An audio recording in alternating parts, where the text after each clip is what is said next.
Hmm. How are you? Oh, God. I can't complain. I can't complain, sir. I can't complain. Okay. Yeah. Give me 1 second. I had Jag on the phone, but she's getting ready to take care of some business, and she'll jump on. Yeah, she does what she does. You know, all happens as it's supposed to happen. That's the thing I'm learning about everything. Like I had Hmm. indigestion and everything from hell yesterday, and my godmother and cousins came by and took care of my mother for the whole day. I was like, Okay. yes, So it gave you a break. Just pretty much. yes, and yet no, my ass didn't get out of bed but twice. Um, when you get older, I mean, it's just a trip. Stuff that happens to your damn body that stuff you didn't even do shit. Just stuff starts acting stupid. It's sort of like a woman that's determined to cheat on you with the nigga in jail. I just want fucking nigga that can't afford his own food. Hmm. I know you're reliable. I know, right? You're boring. Oh my God, you can't wait to like celebrate our anniversary. Hmm. I want someone that depends on me for commissary, right? I mean, then you can't. What the fuck am I gonna say? You're, you're so reliable. I just know you're gonna. Oh, I hate flowers. You used to Yeah. love them. I don't like them anymore because you buy. I just want to be a bitch, okay? Well. I just want to leave. I want to find myself. And bitch, you're so big. I don't see how you could get lost.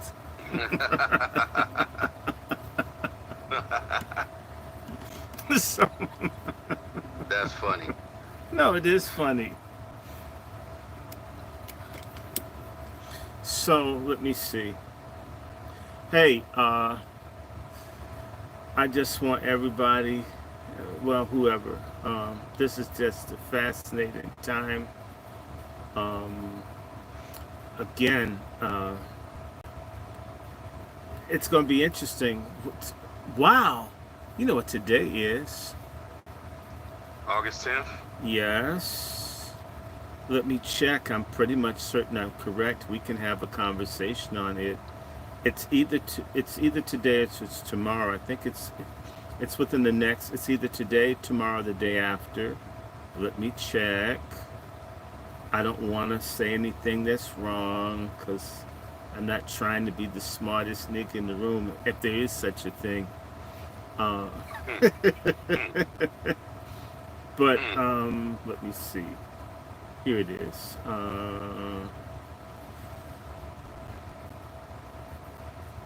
No. Oh wow! Look at that. That's not what I want.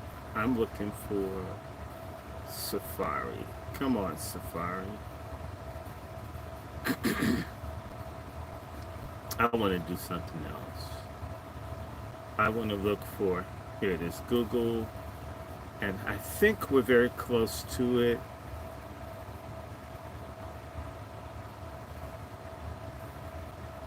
There it is. It should be close to it. Okay, it's tomorrow. This is the day before. This is the day before. So, wow. The Today, birth of hip hop. no, Yesterday, the birth. no, Tomorrow, no, the birth. no, no, no, no. This is a Watts riot. Oh, the Watts riots. Oh man. August 11th. Yep. And it's the 11th. I'm always close. It's not. It's the 11th. In fact, this is also the 11th anniversary of Ferguson. So they happen on, well, tomorrow. They happen 49 years apart. Okay, certain people claim I'm psychic because I told people that people are gonna go off on the Watts anniversary in 2014, and And people says, okay, well, I don't care. I told you. And then it happened. And everyone says, how do you know? I says, don't worry about how I know. I was right. This happens with Jag all the time, right? She says what shit's going to be before it is. And people set up and argue. And then when it happens, well, I could have guessed that. That's beginner's luck. I think how many times do Right. you have to get the shit right in advance? Right. You're channeling something. I mean, niggas are getting horoscopes and shit and can't listen to people that are for real. You know what I'm saying? It's kind of stupid. It's really stupid. And so there's a lot going on in the world I really love, and something's gonna like hit the fan. Yeah, I just saw something with Hillary Clinton and the Russians framed an email up saying that she wanted to frame Trump, but that was a lie. I don't know. I don't know. I don't care.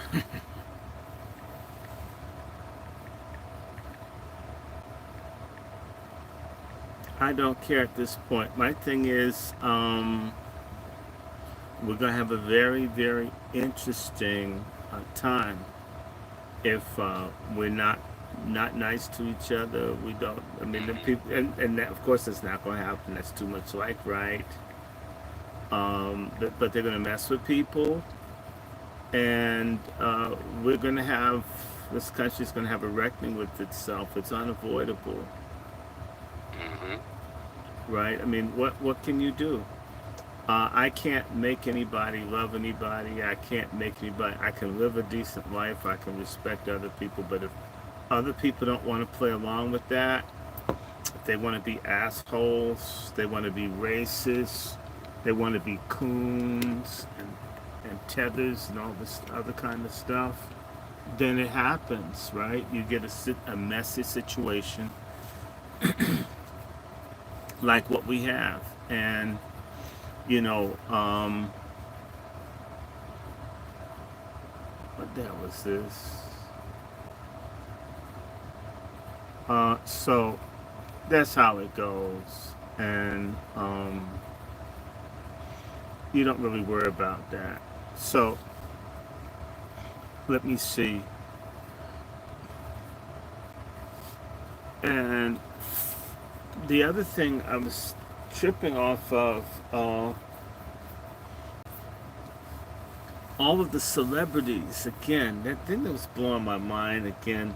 Justin Bieber running around in his drawers out in public, and like I said, God, he must miss Diddy. Hmm.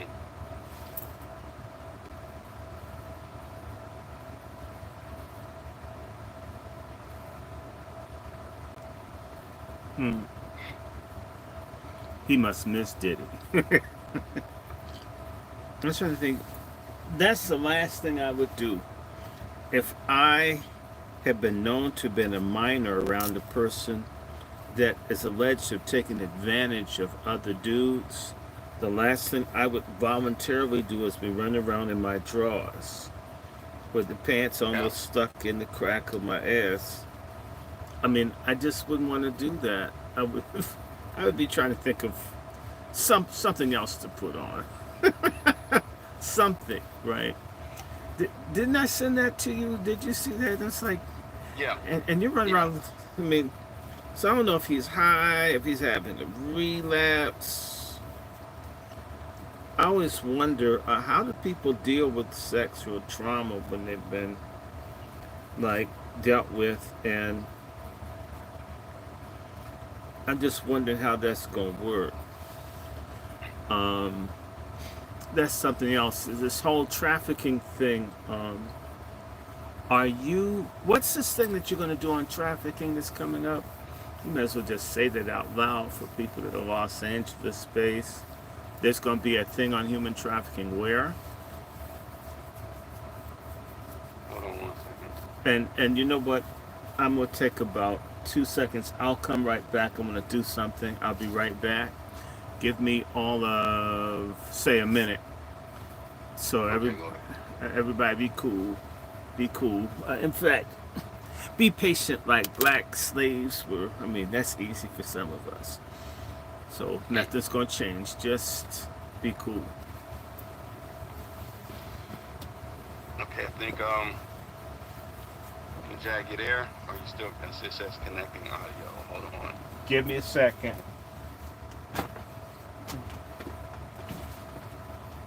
Let's see. Well, regardless to what, yeah, there's an event that we're gonna a lot of people are talking about. Well, and I think Jag's gonna talk more about this. In fact, I'll let her. Hold on, what's going on here? I'll let her speak on it.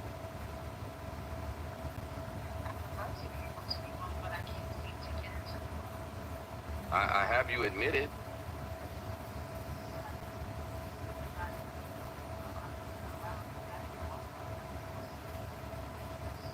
Is it this phone here?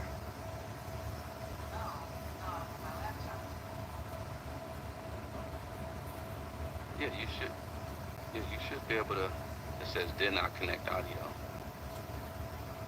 Yeah. No, it's just your visual on this one. You should be able to add the audio. Hold on.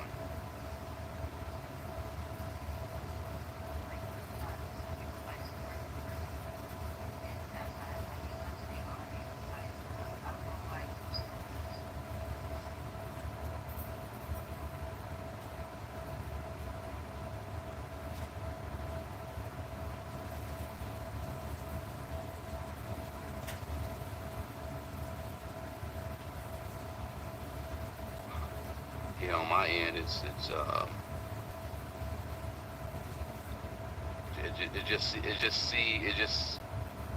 just your video. Let me see if it says actually start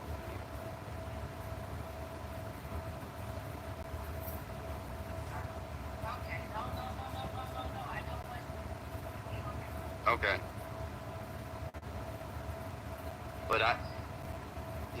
But well, for whatever reason, if your audio isn't, why isn't the audio? Hold on. Okay. I don't think there's anything on my end. Okay. No, you look cool. All right.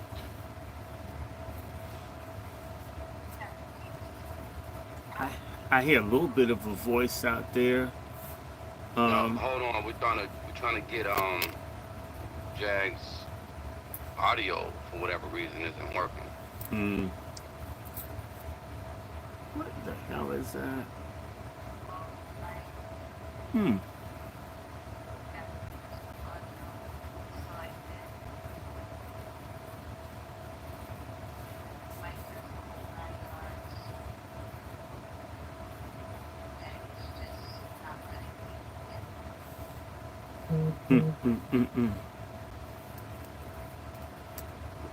hold on. Yeah, I don't know why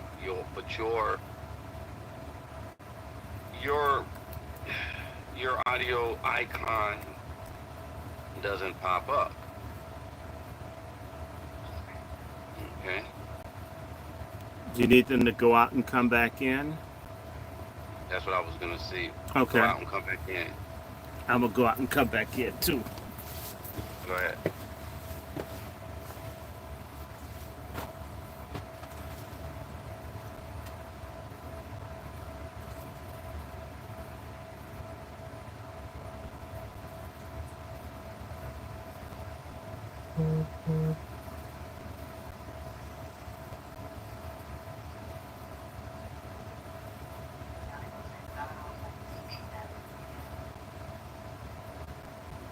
Okay, it's still just your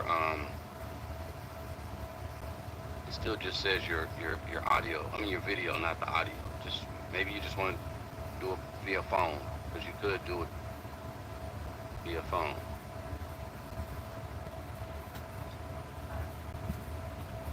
I know. So I'm saying you can just do it via phone if you want. So I don't know why it's not even here for me. It doesn't show your icon Wow. So we're being for your sabotaged. Oh wow. yeah, something's going on. Hmm. Or maybe I should still computer. Although it says connecting to audio now.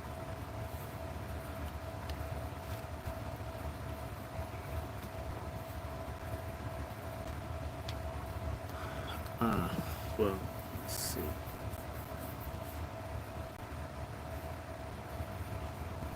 Didn't do this last time, so this is progress.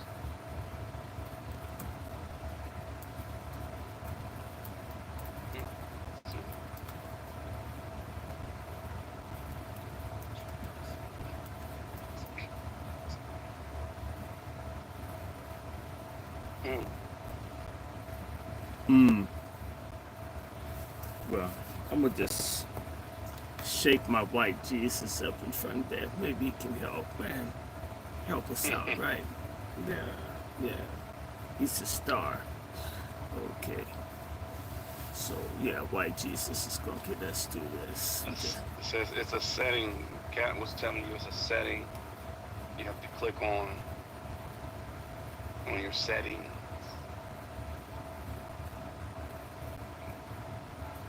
But regardless of what, just if you want to just call in or do it via phone, you can.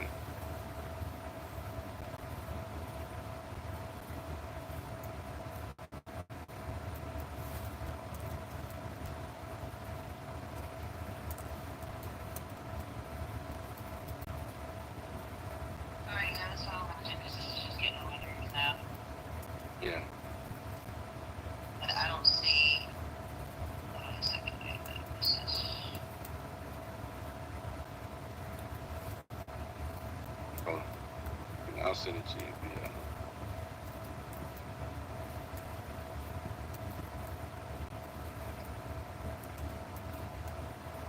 No, it's not giving me many options here.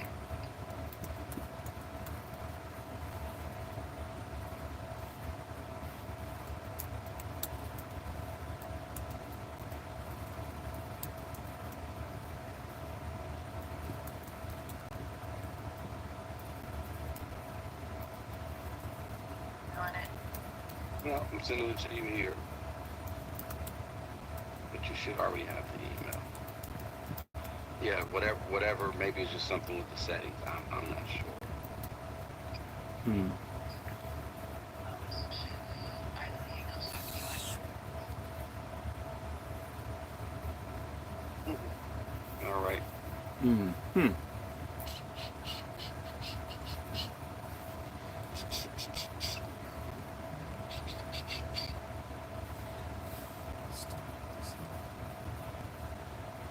Hmm.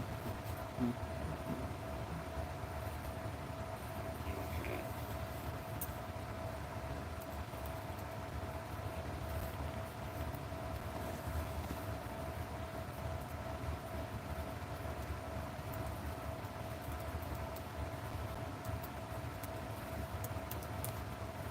Sorry.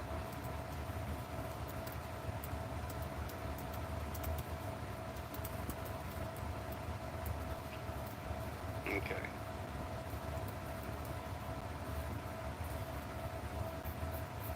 There you go.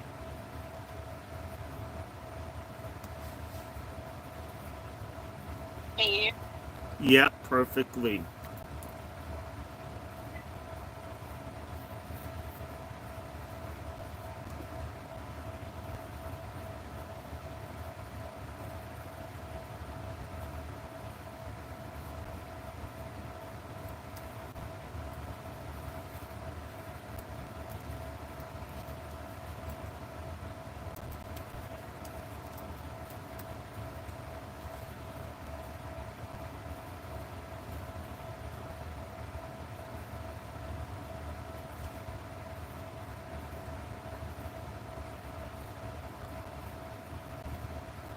Okay. Yeah, we hear you. Go ahead.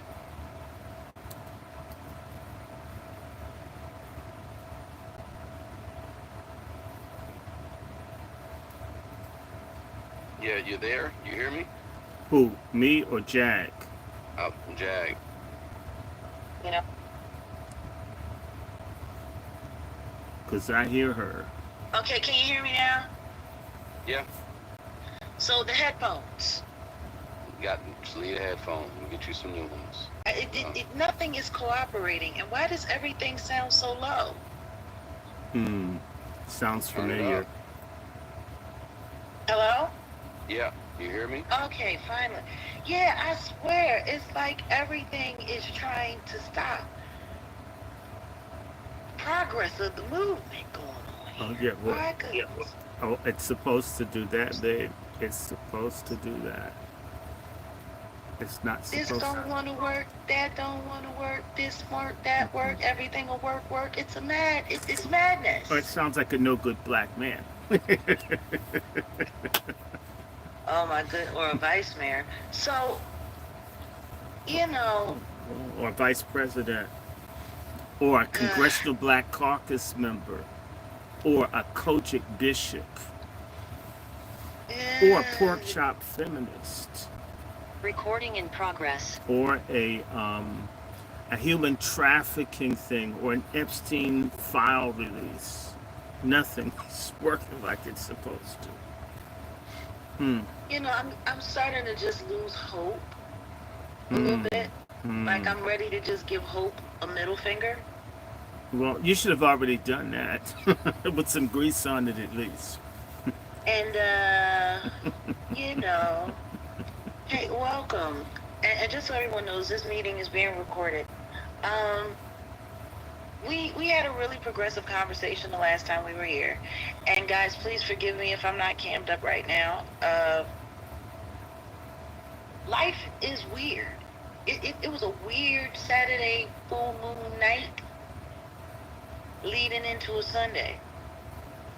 And as I'm starting to look, you know, I'm glad that we're creating this space because there's a lot of things that I have to say about some stuff that's going on. Hmm. And when we were talking, you know, our last conversation, and this is, you know, this rescheduled part 2 of that conversation, we were just talking about how filthy, you know, humanity has become, and Hmm.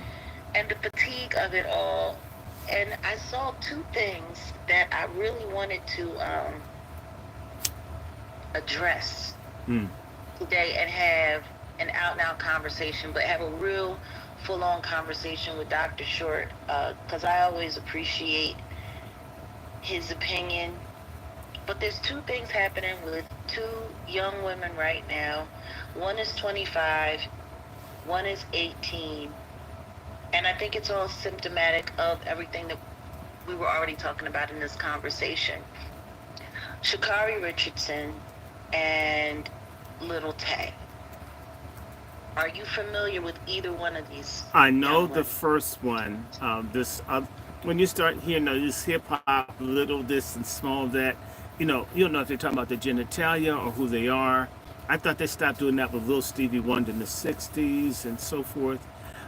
Like it was Michael Jackson, not Little Michael Jackson. So no, I don't know the second one. Okay. So Little Tay is a little girl who's been on social media. She's grown up on social media. She just turned 18. Little Tay wanted to be famous. She wanted to be a rapper. I know she had a big following on TikTok. As she started to get older and her body started to mature, she started joking about how she couldn't wait to be on OnlyFans, whatever the case may be. Well, she finally turned 18.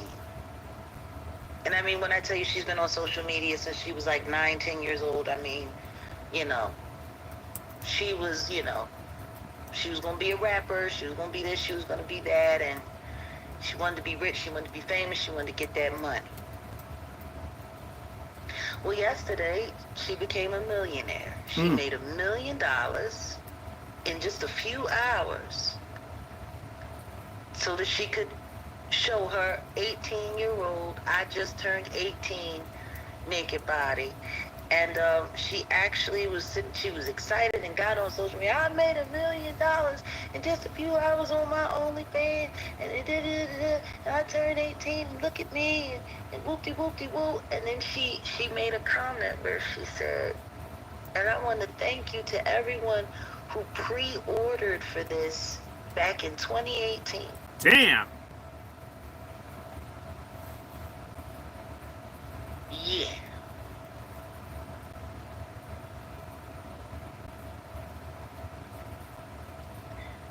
You sound speechless. Dr. Short. No, I'm not speechless. I want you, when you talk to Karen, Big Mom in Chicago, to talk to her friend Kalia, who was Muhammad Ali's second wife, for her to tell you personally that Muhammad Ali started chasing her when she was 10 years old. That's always a rough conversation, and I wanted to.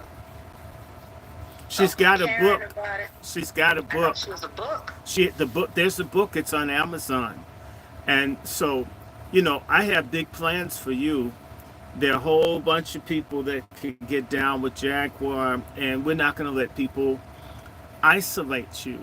This is a conversation I have with Wolfgang. If I don't talk to you, says, you know, I don't have to talk to the star. I'll talk to the producers. I'll talk to the makeup person. What could I do to help advance the truth?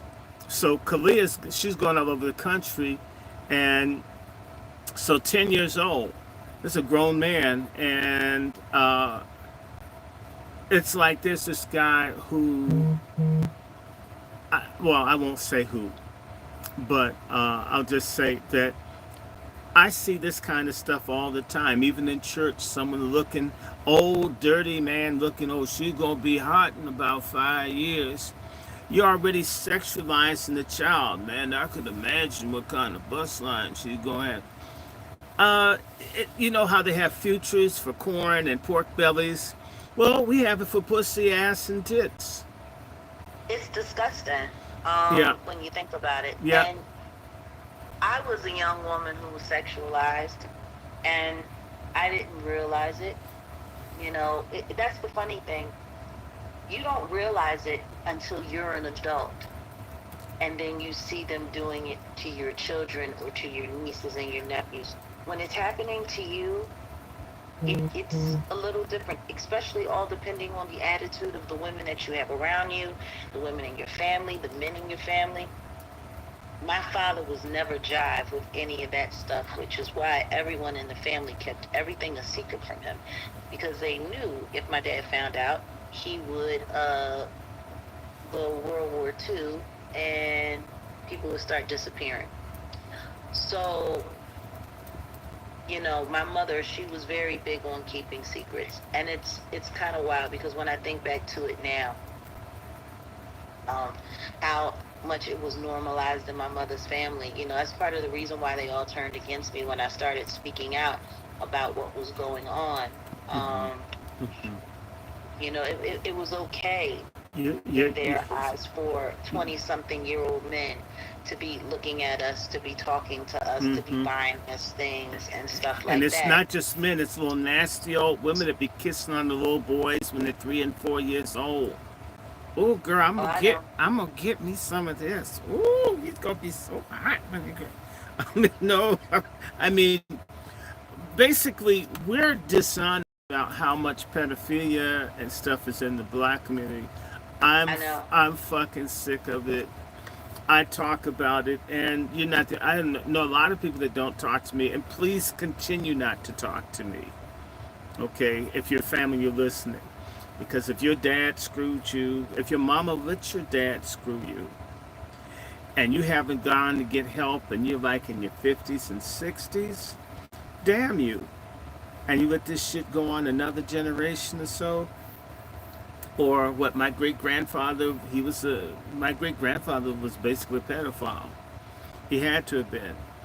So my great-grandmother was screwing a married man when she's a child.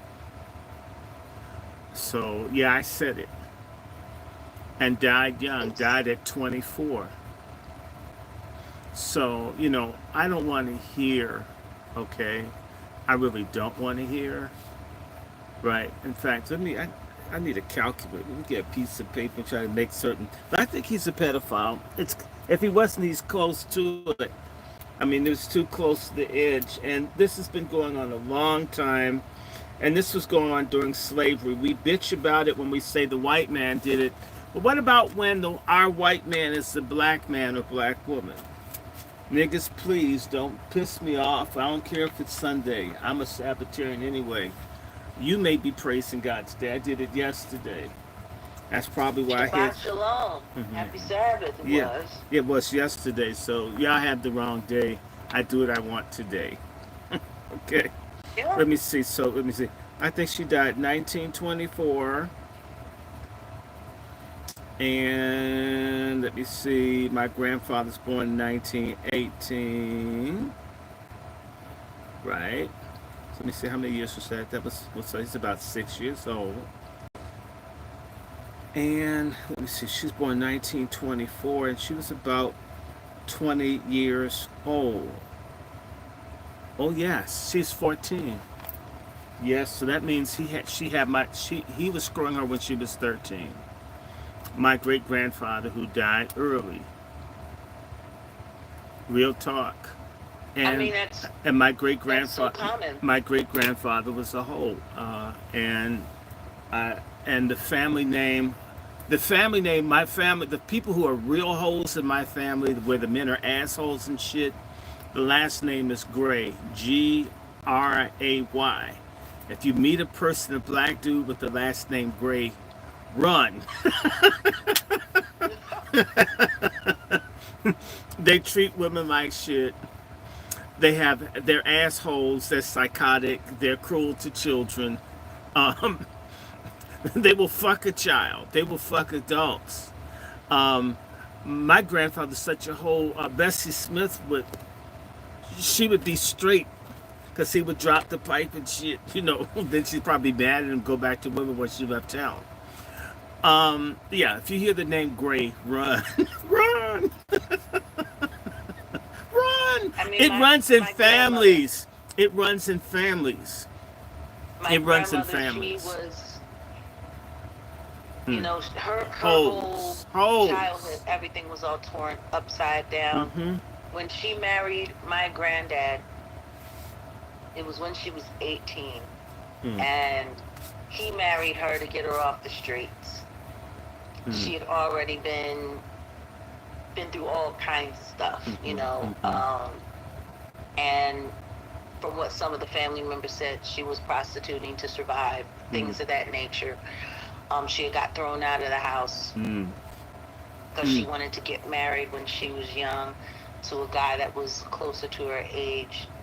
She ran away from home to be with him. Of course, that didn't work out. She was out there in the world, and she had already had quite a rough time and had been involved with some really terrible people. So my grandfather was like 52, and he married her to give her a home, give her a name. And she was just caught. She was trapped in that mindset. And even the man that she ended up with after she left my grandfather, that was the worst of it. He made good money. He worked down at the Naval Shipyard in Philadelphia, and he had enough money for a decent house, and he had enough money to take care of her. And she had 8 children. 5 of them she had with him, and the other 3 were claimed by my grandfather, even though they weren't all biologically his. So when she ended up with Mac, it was that was the beginning of the end for her. And at 39 and a half years old, he blew her brains out. Wow. On my uncle's 6th birthday. Wow. And my grandmother died at 40. The numbers range from 6 to as many as 18 back alley abortions. My grandmother lost a lot of children too, but mostly from physical violence.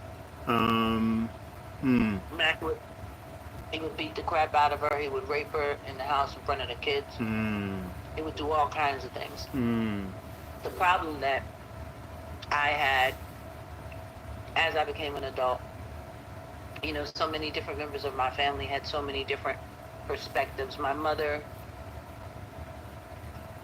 turned my grandmother into like a Madonna, like a figure to be, oh, she was this and she was that and she tried so hard and she was this. My mother wanted to see the best in my grandmother no matter what.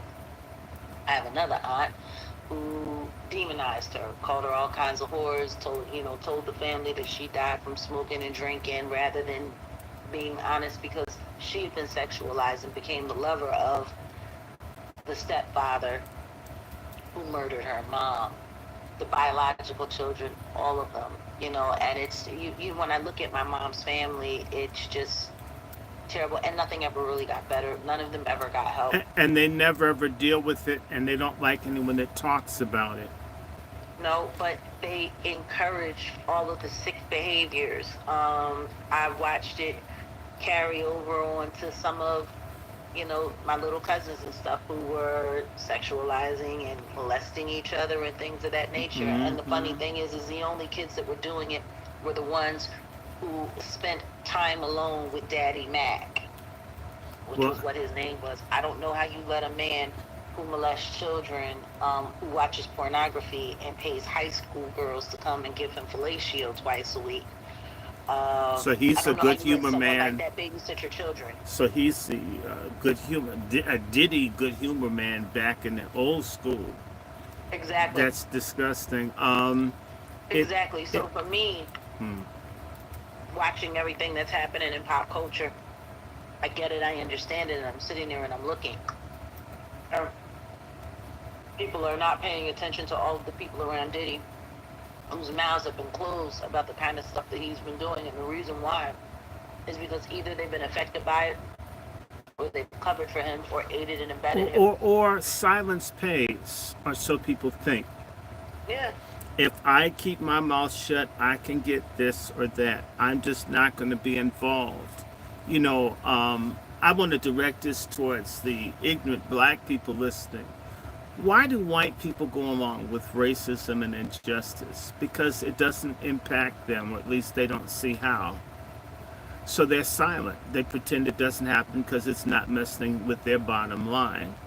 Are we any better towards one another? The answer is no. We don't see, we don't speak, we don't address. I'm thinking about the bishop. I'm going to say this. I'm not trying to offend anyone, but a certain apostolic church, which has a branch in Philadelphia. Are you understanding me, Jaguar? That started in the late 50s. And have a big. What Church of God in Christ? No. They're not apostolic. They're Trinitarian Pentecostal. Apostolics are Jesus only.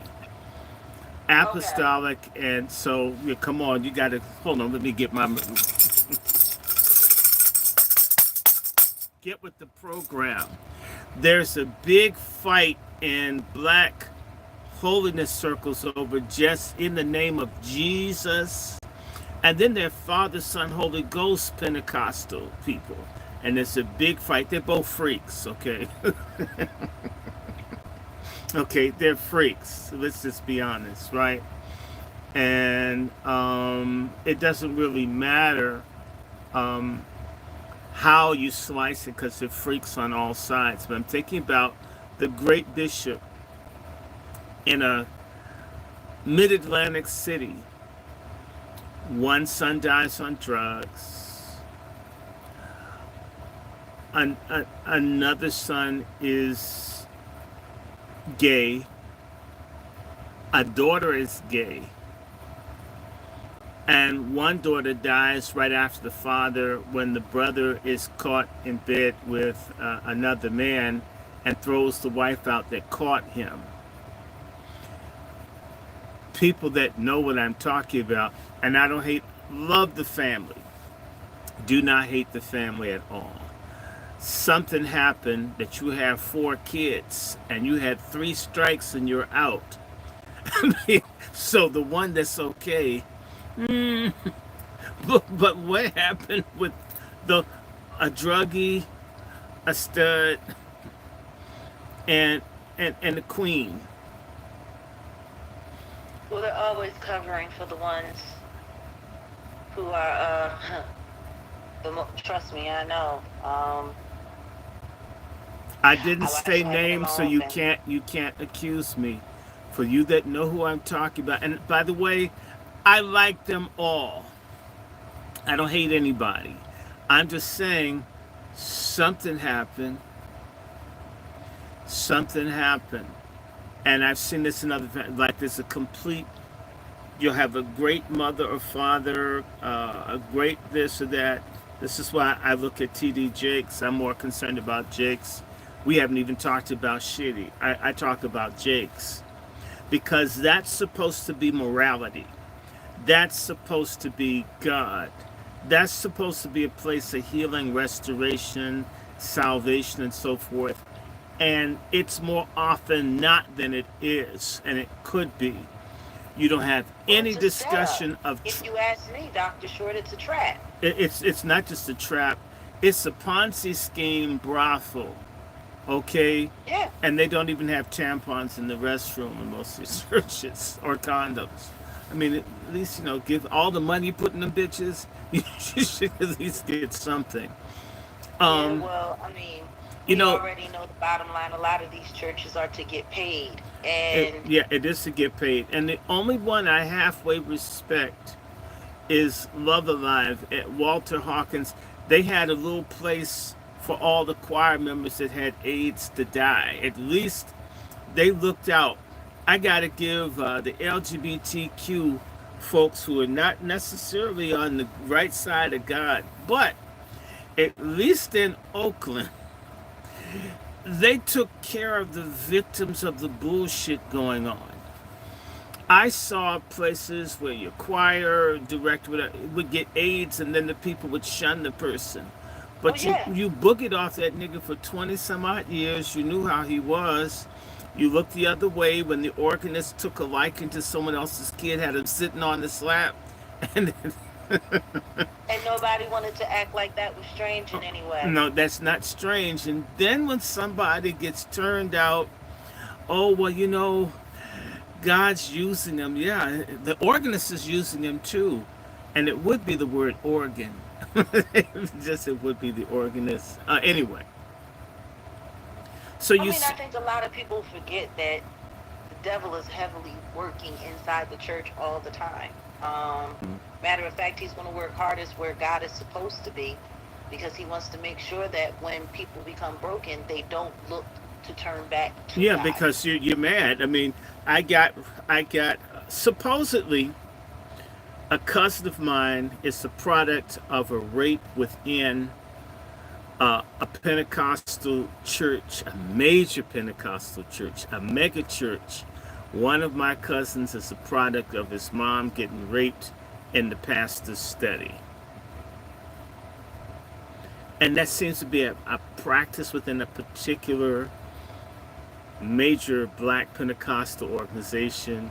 You might know which one, Jag. Don't say, because folks start coming after you. You put my church down. Like, I went to one church and the dude's head looked like a bad mozzarella pizza in the back. I think we were talking about when people's scalps look bad because they've taken a lot of drugs to fight the infections they've had from the sex that they've gotten into. Like I said, you want to know who someone is, look in their damn medicine cabinet, right? If you see a bunch of shit with vir at the end, VIR, that's some retroviral shit. That person's got some STD up in them, and not a little bit. You could like cyclovir and all that shit. That's oh shit. Just look in the medicine cabinet. You know all about that person. Oh shit. I'd like a plastic fork, please. Plastic everything. I just don't like. You don't want to use the same fork. I'm just saying. Look, and my cousin from North Carolina, where all this bullshit. I mean, I'm telling you, some nasty people from North Carolina. I mean, that's where the drug kingpins come from. People think that this stuff started in the big city. The plantations and all this stuff was, they were just basically freak offs with a whole bunch of manual, repetitive agricultural labor. Okay, so more work and more sex too, and no pay, right? That's what the plantations were. I mean, people need to. DC is nasty because it's nasty people that started it. Do you really think broke ass George Washington and them weren't breeding slaves? George Mason, George Mason University, these people were breeding black people like you breed chickens and shit. Long Yeah. before Frank Perdue and Tyson, these people were breeders. Thomas Jefferson did some breeding his whole ass. Um, Mhm. and by the way, Thomas Jefferson's a mulatto. Black people have always been on this, whether they were passing for white or whatever. We've been nasty a long time, a long ass time. And Well, that's the thing. That's the biggest, projection of it all is that, oh, that's what they do. We're not like that. It just bullshit, happened to us. bullshit. Nah. No, we do it too, and they could say they don't have it in Africa. And that's what, like, a motherfuck Pan Africanists. Fuck all of y'all. Y'all liars. Pedophilia is all over Africa, big Oh yeah. time. Big time. In fact, Oh maybe yeah. this Africans fuck kids. And Yes, incest. they do. Yes, they do. Yes, they do. Yes, they do. I can't stand these people. We done had no homosexuality in Africa. Have you talked to Africans? You fucking liars. So this is just what white people. What I hate when white people do it. I especially hate when black people do it. It's stupid. It's wicked. Like this is what these little dumb fuck people will try to tell you, that everybody had a hard on for pussy until they crossed the Sinai Peninsula, and all of a sudden they wanted to fuck someone in the ass. Bullshit. Oh well, the Greeks got everything from the Egyptians. It's just, well, then they must have gotten gayness from them too. Nah, they didn't get that. That just comes. Oh, come on, come on, come on. And so they'll talk about the Moors going over to Spain and all of this, and well, if black folks were kings and queens in Europe, when the folk were fucking pigs and everything else, that meant you presided over people fucking pigs, right? So basically, you were boule in Europe. It's still black people, since you want to claim. I just hate this. That's why I kind of like the whole Bible. All have sinned and come short of the glory of God, instead of, well, because of melanin. I couldn't molest a child because of melanin.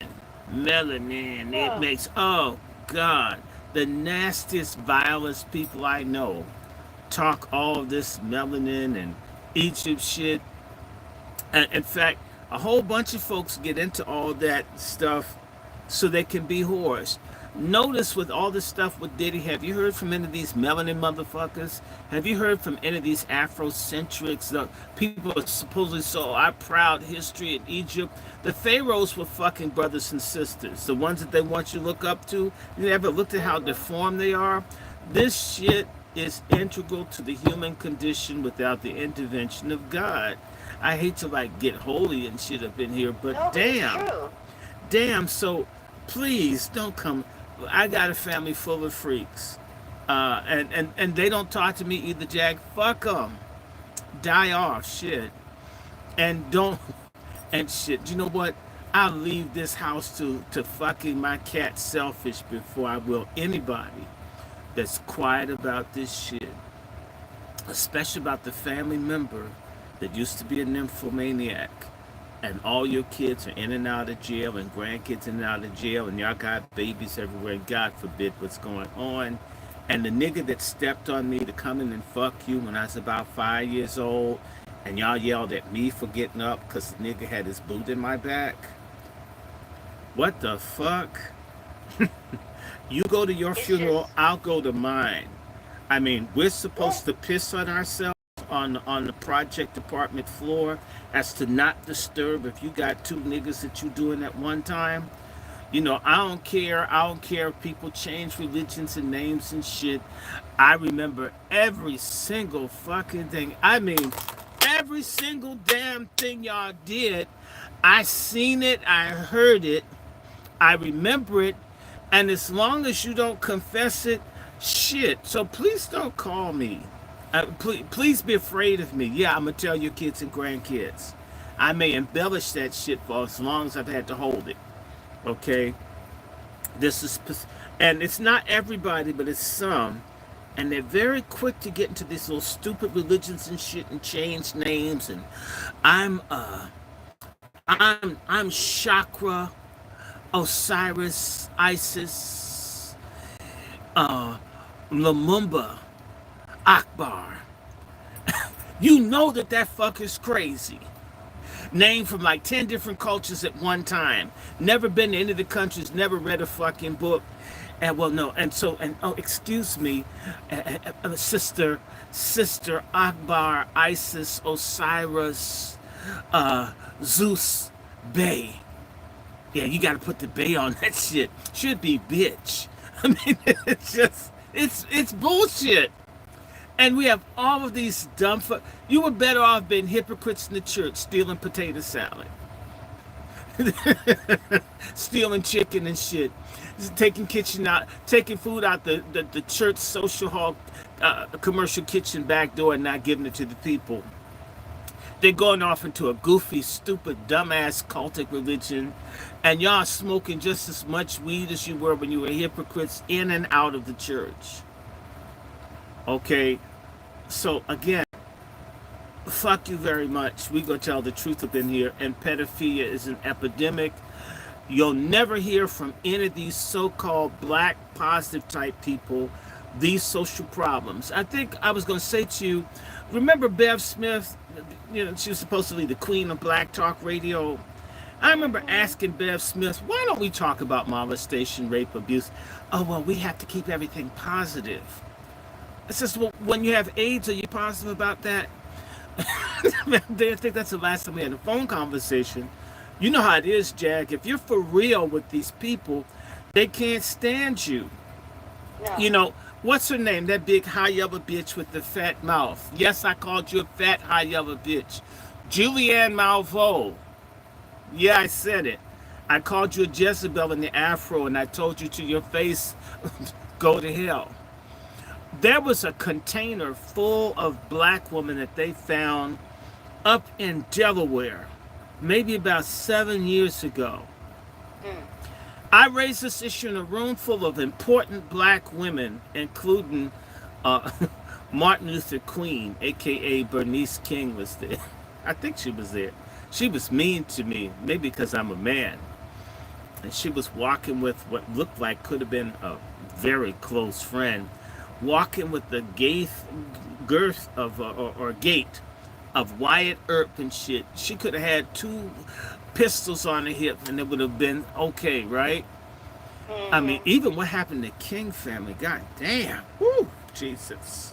I mean, I'm talking about have a dream. These motherfuckers go straight. I mean, let freedom ring for real.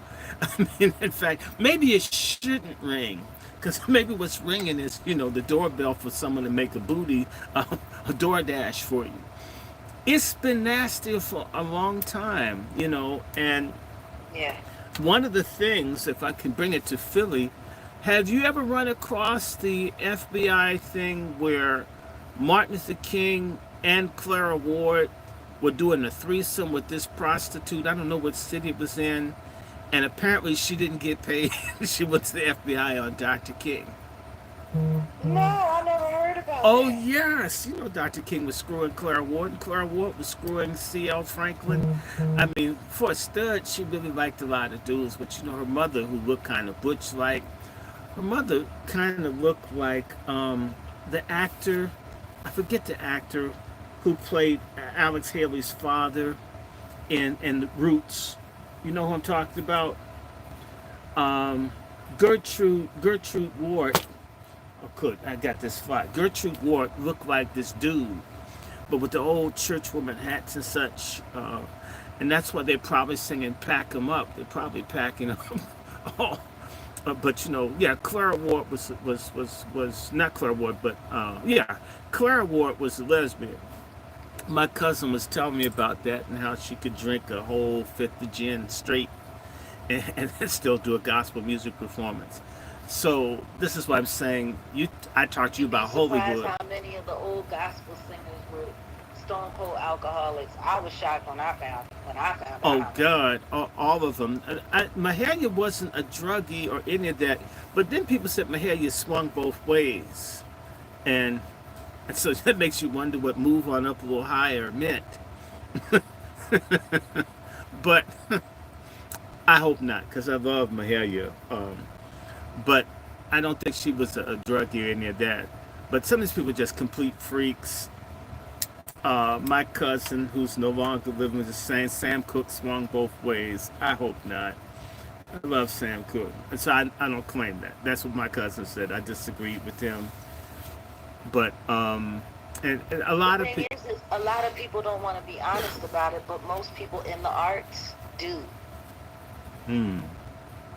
Most people in the arts do. I can tell you, from me to everyone that I've known around me, coming up, everything that I watch, most people are bisexual, and it's I don't know if it has something to do with,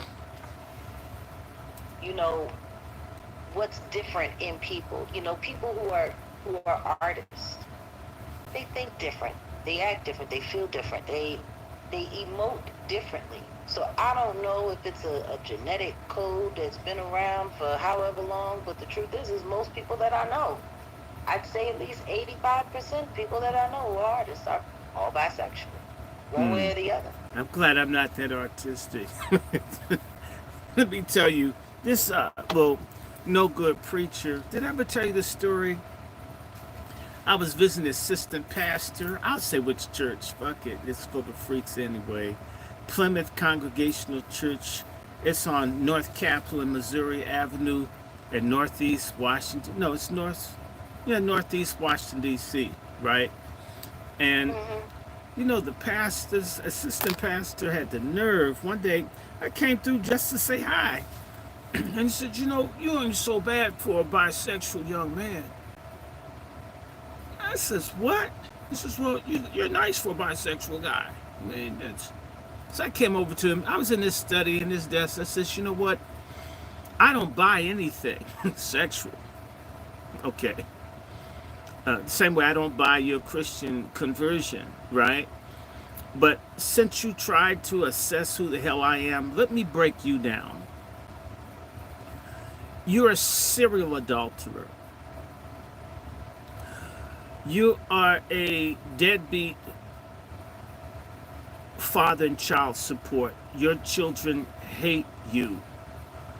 You're on your fourth marriage and you're cheating on the wife you're with now. You cheated on her within the last 2 weeks. Aren't you glad she and I aren't friends? Because I would have told her. We were cool after that. Uh, and his dumbass wife kept thinking, I want to bother him. Fuck him. I don't want that dude. One of the last times I talked to him, he's talking about fucking a woman on his pastoral office desk and wondering whether he should fire her or not. I says, no, you need to fire yourself. Shit. I mean, but yeah, this guy's just a complete hoe at the church. I'm trying to figure out what I'm into. And I told That's him, well, often. look, dude, well, what are you doing? Says, what? Have you ever heard of people that are not doing anything? How about that? And it's like another thing I had to go off because the pastor of the church, the one that has throat cancer, you know who you are, was trying to set me up with people in the congregation and have people thinking I want them. And so we were in a men's meeting in the church. I says, let me clear the air here. I says, I've never been in a church with as many unattractive people as this one. It's just like the ugliest congregation I've ever been a member of. Just to put that out there. And by the way, you guys are the sorriest ass men I've ever seen. So it's, I don't know. Y'all all must collectively be on some hallucinogenic mushrooms or LSD to think I want to screw anybody in here. Okay? And for the nigga that the pastor wanted me to be the prayer partner with or some other partnership, let me first say to you that you and your kids look like the snakes from the Jackson 5 cartoons, the Rankin Bass little cheaply produced ones with the fucking gaps in your teeth. I'm completely turned off by all of you. I assure you, of the main people I wouldn't want to screw in this church is you and your family. You guys are completely safe until Jesus comes back, or if he doesn't. I don't want a fucking person in here. And this is the last men's meeting I'm coming to because there ain't no fucking men in this room but me. That was the last meeting I went to. Dude looking at me acting paranoid and shit. Nobody bother you pulling your kid away. I'm not bothering your kid. Shit. Right? I mean, and by the way, everybody was cool with the lesbo dyke woman minister there. And that's the other shit. I don't get this about black people. Why is it such a stigma if a man is gay? Oh, that's irredeemable. But a woman being gay is cool. It's like she's avant-garde. She's like, I don't know, like Usher before the rumors came out. She's cool. And I'm thinking either the shit's all good or it's all bad. It can't be like it is in our community where we have this fluidity around. Well, I think the reason why is because women don't have penises, so they're not as threatening. I find pussies very threatening, especially if they can squirt back at you. Oh. Shit. You want to know what though? You know, that's like the invasion of the killer clams and shit. No, that's. I know something. I have to ask Wolfgang if we can share it. Do you have that clip that I sent you? Is there any way we can share it? Because I would like to get Dr. Short's honest reaction. Which clip? But I can't share anything on here. But which clip? Of the pastor from Harlem. Oh shit. Hold on. That's why I was looking to see if there's any way to like play video, but I don't think. Give me 1 second. Give me 1 second. Yeah, because that was hilarious. I want to ask you, Jag, did you see Justin Bieber walking around in his drawers? I was telling Wolfgang, it's almost like he's preparing the welcome home Diddy party. I don't think he's interested in welcoming anything home, especially not from Diddy, but he's definitely not well. He's definitely in a bad space. But if you look at all of those kids that were there at the Flavor Camp, all of them, Justin, Jaden, Bashir. Jaden was there too? Shit. Yeah. Will Smith, oh my God, he sharecropped his child out. Well, allegedly, from word of his former assistant and friend. You know, if Eddie Murphy he was doing a lot of stuff with his son, not just farming him out. If Eddie Murphy and Will Smith were to get married, I'm not saying that's going to happen. Just some being stupid. Man, that would be the biggest wedding in history. But people would have been expecting it too. I don't think Eddie Murphy would be able to tolerate somebody like Will Smith. what he couldn't keep him happy, or No, I think he would just annoy him. okay. I I don't have I don't know anything about any of this, so what I have to say is I don't know why people are still having a hard time understanding how all of this works with these gay men in Hollywood, and it's just kind of crazy because you look at Charlie Murphy and then you look at his brother Eddie Murphy. Eddie Murphy, without a doubt, the talent, the brains, the ability, all he had the whole thing going. Charlie Murphy was just a real dude that was funny as shit. I like Charlie. I met him once. But the thing is Eddie always adapted Charlie's masculinity as his own. Like if you look at the way he acted in movies, the way he talks, even the way he talks in his normal self, he's himself. He was a much more tamer version of Charlie Murphy in that masculine heterosexual energy that he had. But you know, you would never see Charlie Murphy dressed up in a skin tight purple suit, purple leather suit. You would never see that. Never.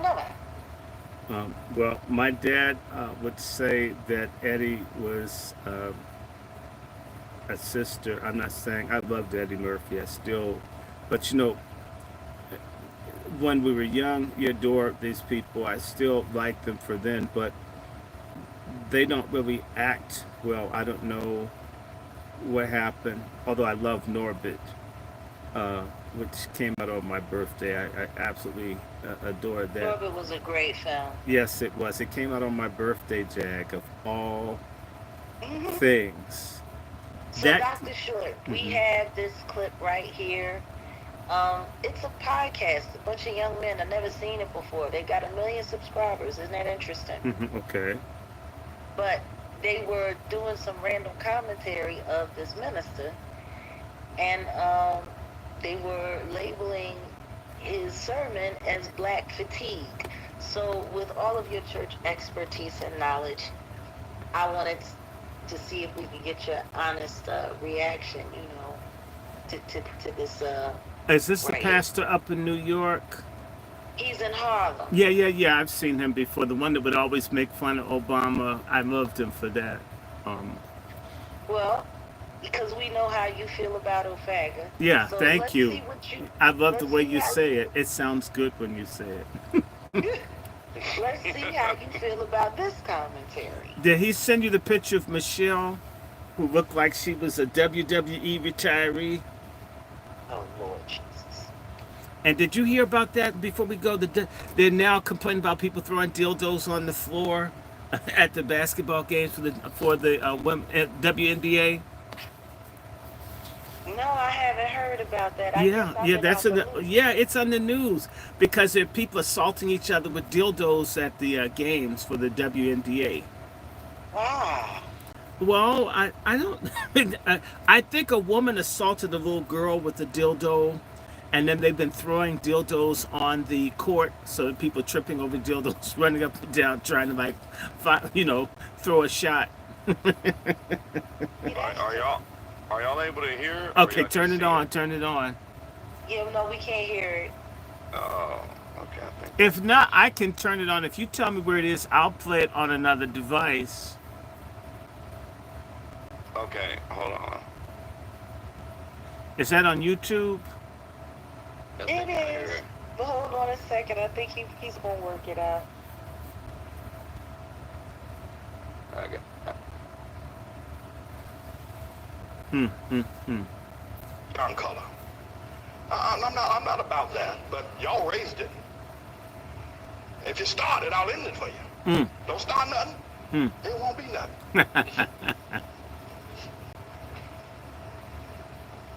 But we got a problem. Black people got a problem. Now we can move to color blindness and always look at the man by the content of his character, never the color of his skin. I'm down for that. You get my vote. Yay and amen. I'm for that. But before we get there, We need to hear some truth. Black people and white folk. Black people got a problem. And it's a God problem. It is a God problem.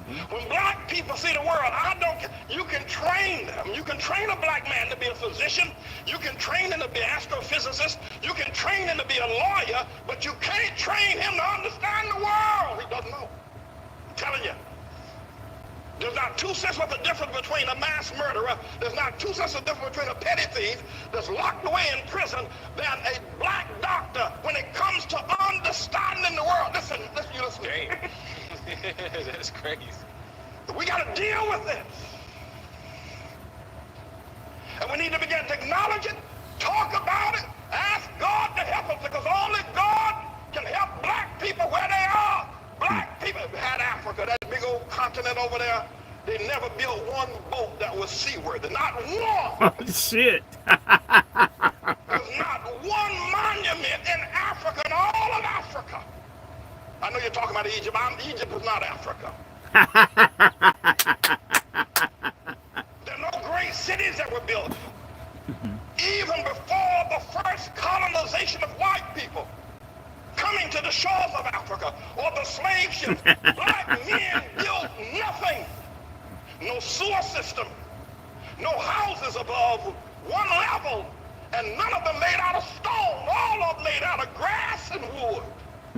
Black men, before the white man ever got to Africa. The worst thing that could ever happen to South Africa was when they gave it to Nelson Mandela and black folk. That was a great nation. Now, notwithstanding apartheid was wrong, we all know it's wrong. I'm against it. There should have been some other resolution, though, than turning it over to Nelson Mandela. Disease, AIDS, and crime is running wild in Johannesburg. They're killing one another over there. They're dying of sickness. The government is mismanaged. The people who ran the nation are now leaving the nation because black folk don't know how to run no nation. That's crazy. They don't know how, and we need to admit it. I know you don't like it, but you need to stop shucking and jiving. We got a problem. Nigeria produces oil every year, yet the children over there are hungry and pot-bellied and walking barefoot. We got a problem. You talk about the Hutus and the Tutsis. Look what's going on in Zimbabwe now with Mugabe. We got a problem, black folk. And forget about Zimbabwe and South Africa, Nigeria. Look at what y'all have done in Harlem. You can't even hold on to Harlem. We got a problem. Black folk don't understand the world. You can get mad with me all you want. You can say what you, but you can't prove me wrong. Now, I'm not saying this because I hate black folk. I'm saying it because I love you enough to tell the truth. And the only person going to ever help us get out of the situation is going to be God. There's something wrong with the black man's mind. There's something wrong with his mind. He does not understand the world. He doesn't. I don't care if he learned medicine. He does. They don't understand the world. I don't care if you understand medicine. Wow.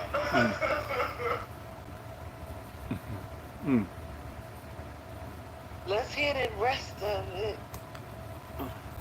Astrology. So what is she writing down? I don't know, bro. I need I'm Jesus really to like, listen to all this. people in the back is funny too. Oh my God, both of them behind them writing stuff down. They just sitting there like, man, they just sitting there. Like, that's Taking crazy. notes. This is crazy. Oh my goodness, bro. I wonder what the crowd was like. Oh man, me too, bro. It just, oh man. I'm not gonna lie, guys. We were arguing about this a long time after our first Nick Fuentes video. We was arguing about this probably for hours about black people. This dude definitely knows white Jesus. The preacher was People just saying I was speaking. wrong for my comment, but I want people to prove me wrong on basically what nation or what can we say that we have built community-wise to prove this point from being wrong. That's why I can't. It's just funny because I'm just laughing off the truth he's saying, brother.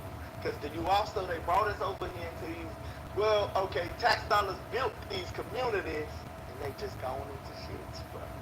So it's just to argue this shit, man, but this shit's funny, He's bro. going pretty hard. He's going hard as hell, bro. It's, But hey, I'm going to let him finish. Yeah, this shit's so funny. I want to collect my thoughts. Now, I'm not saying this because I hate black folk.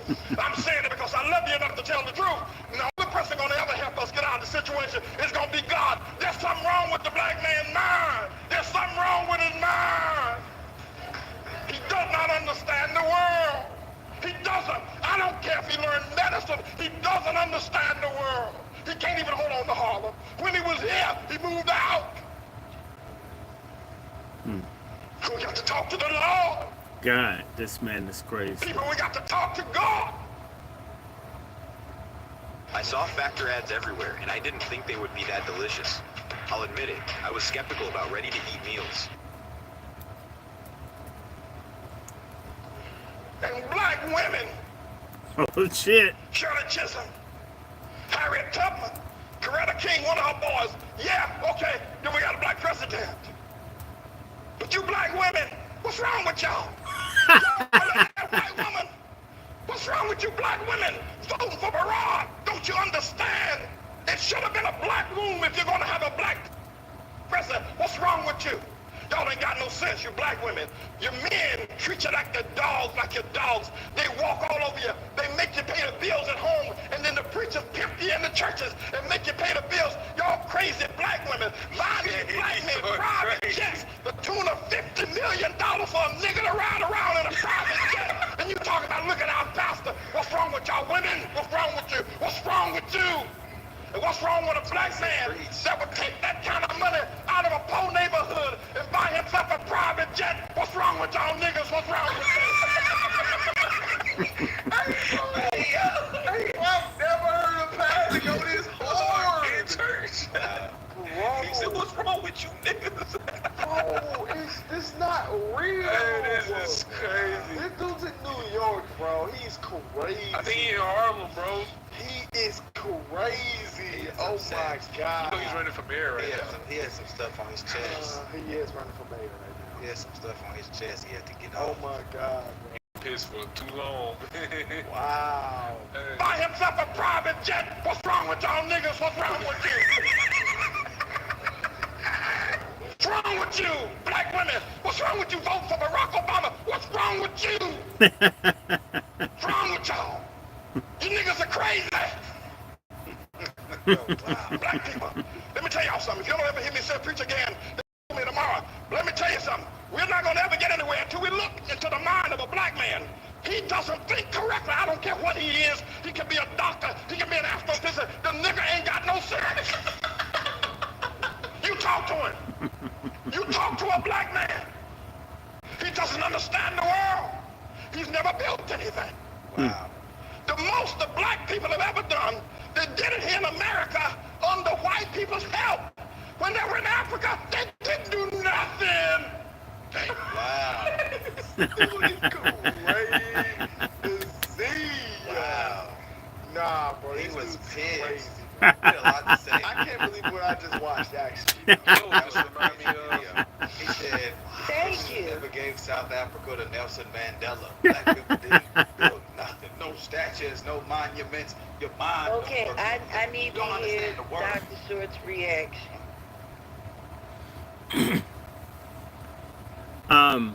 Remember that candy? I hated it. It was called Good and Plenty. The candy was good, but it had the nasty black licorice on the inside. I hated that shit. So I remember I haven't had that shit in about 50 some odd years. I will never buy it. I hated it. I bit into it one time. I still remember being disgusted off of Good and Plenty. Now, let's talk about, I forget this nigga preacher's name, but he's clearly appealing to white people. And he's, you know, the problem is you can put some truth in a bunch of lies and it takes away from anything that could be positive, okay?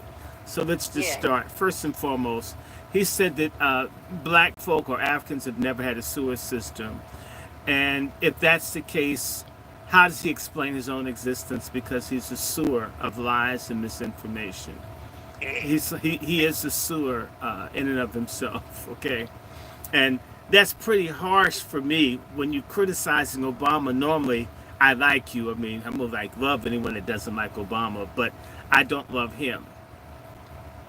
Africans did have ships. And he's reflective of a lot of dumb fuck nigger preachers, which is why keep your tithe money. Shit, go to a casino before you give it to that bastard. And I don't like gambling, okay? Just real talk.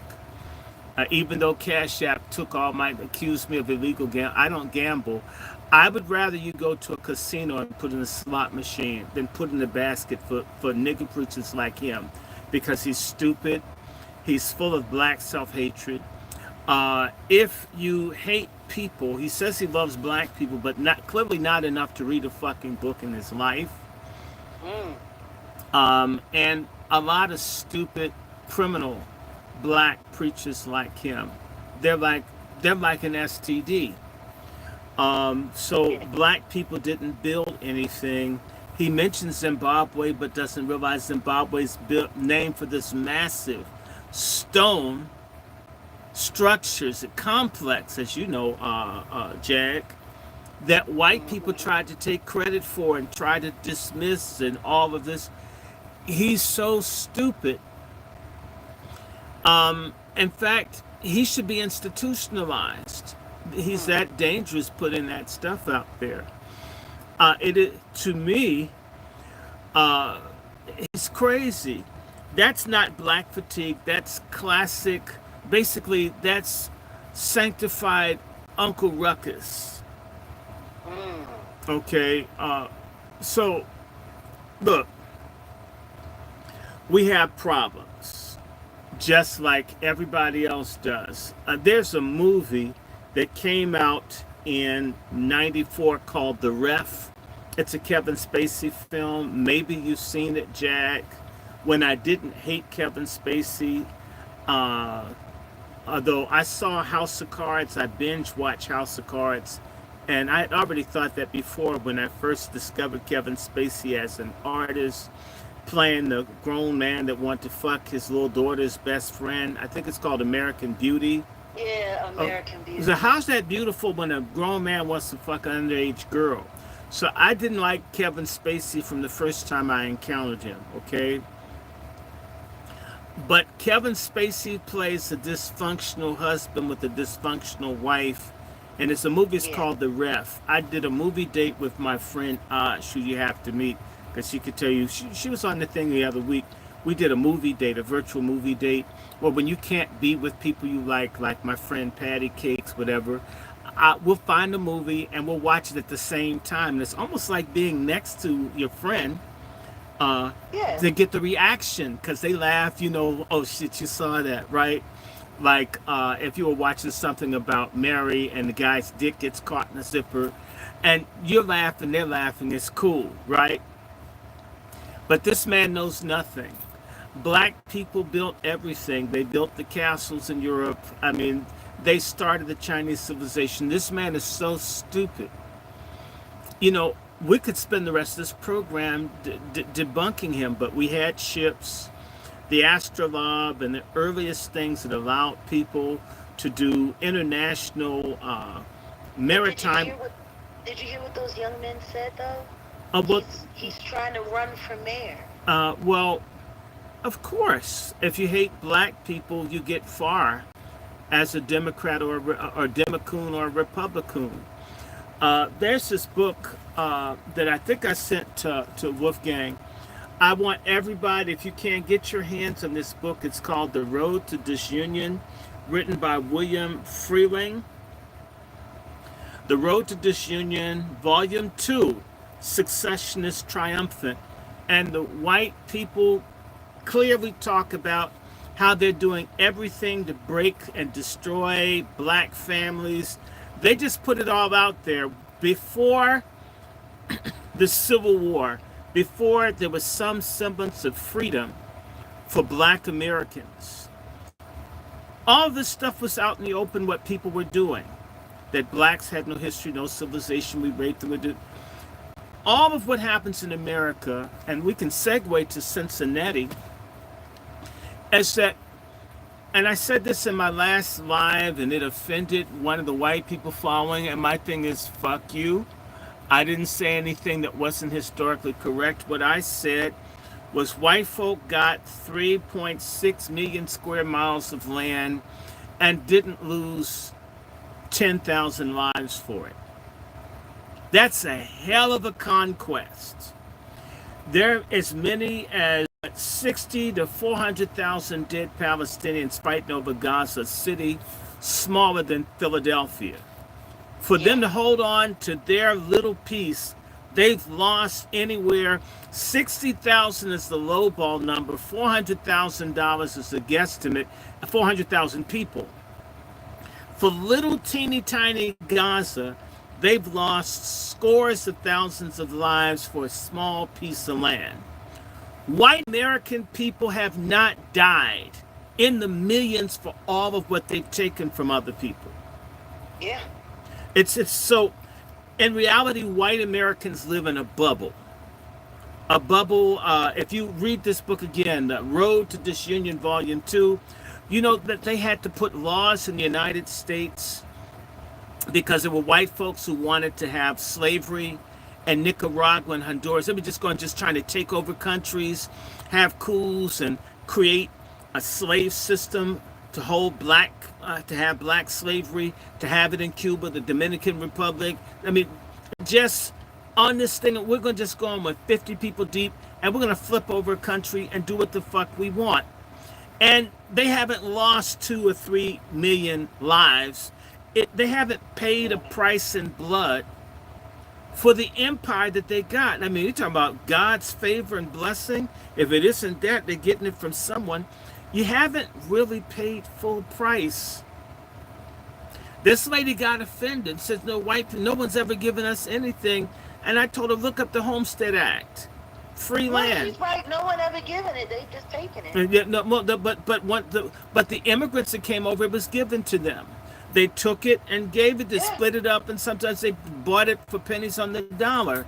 For the big rush into Oklahoma, to just take a $5 Indian. You lie about being an Indian, and you get some of their land, and you get to kill them, right? There is an unreality in the mindset of white supremacy, and he is a black white supremacist.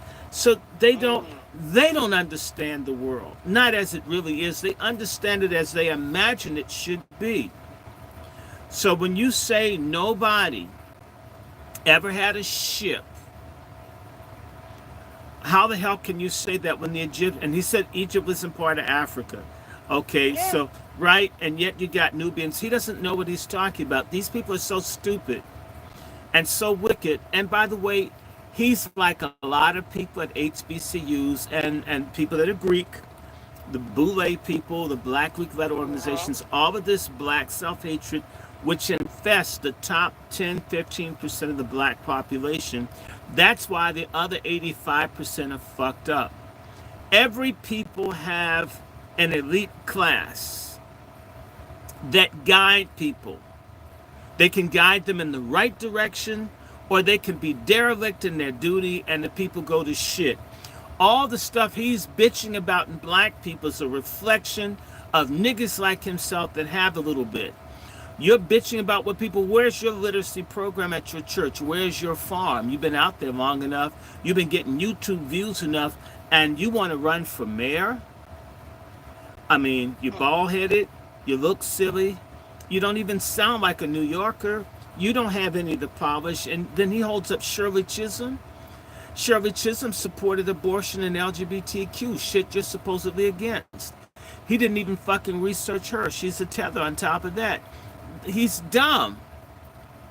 A lot of, look, people don't read. People don't think, okay? I've been listening to this via audiobook, and I realized I have to have this shit in hard copy so I can read it. I'm going to read this online to my Angry Black Men's Book Club for people to hear. Slavery is based on the war, Civil War, all this stuff is around the subordination of black people.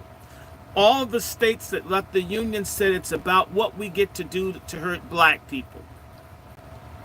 How can you believe such a people? How can you trust your education of your children to such people?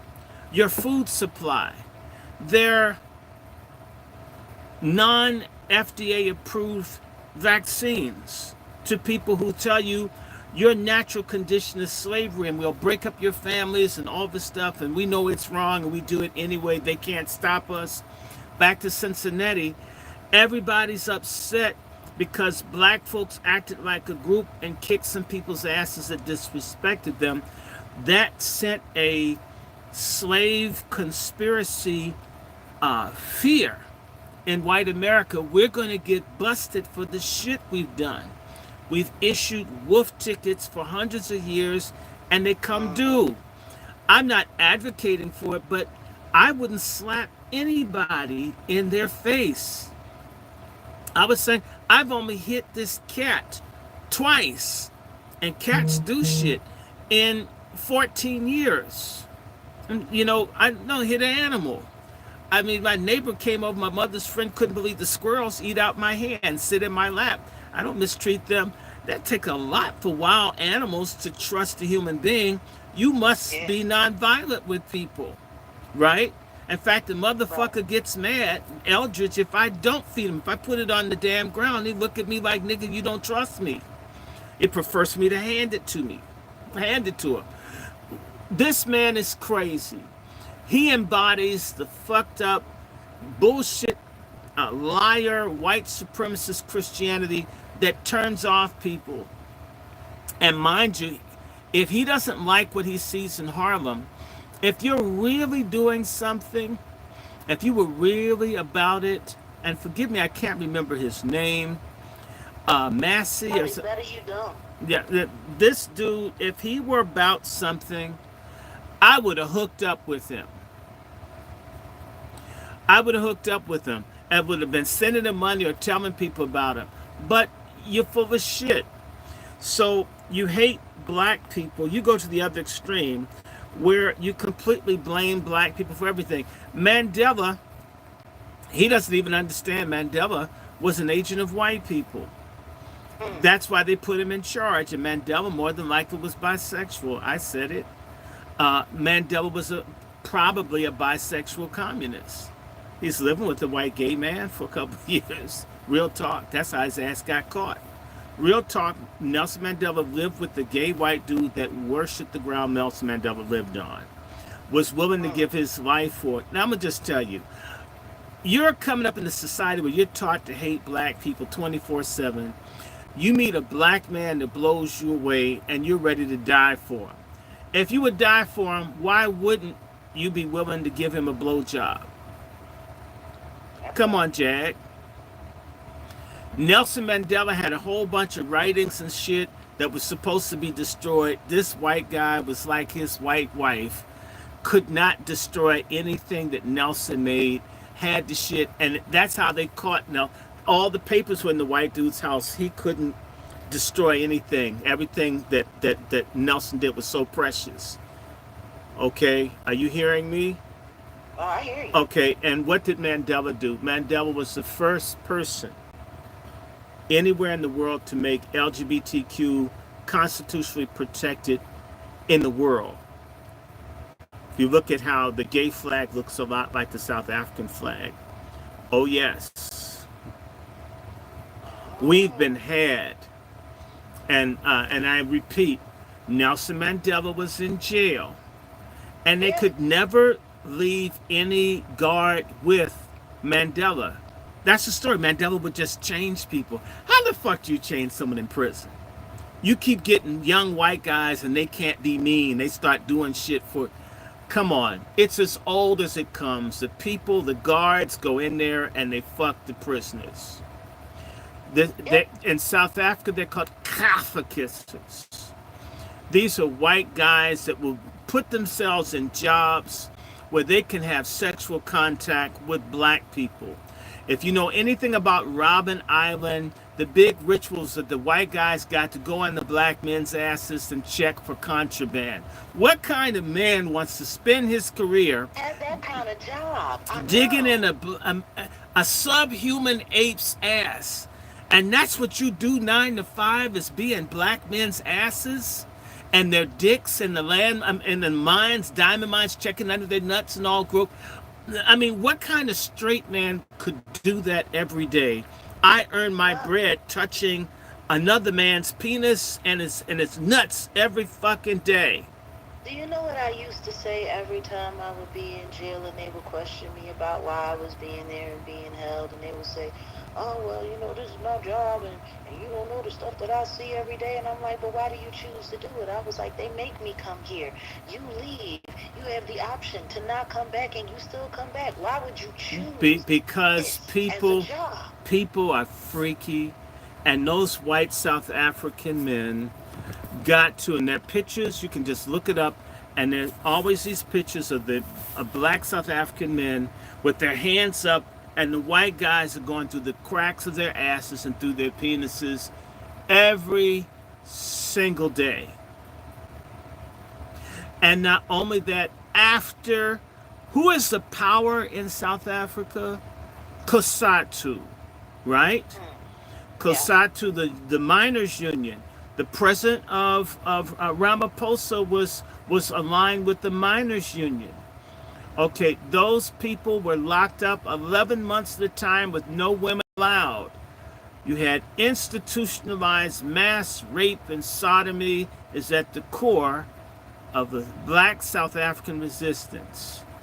I said it just like that. Now, motherfuck you if you don't like it. So you take the men and don't let them be around women, and the younger men would get raped and abused by the older people. Oh, hell. Cecil Rhodes, Rhodesia, he's a fag that fucked and hated black men.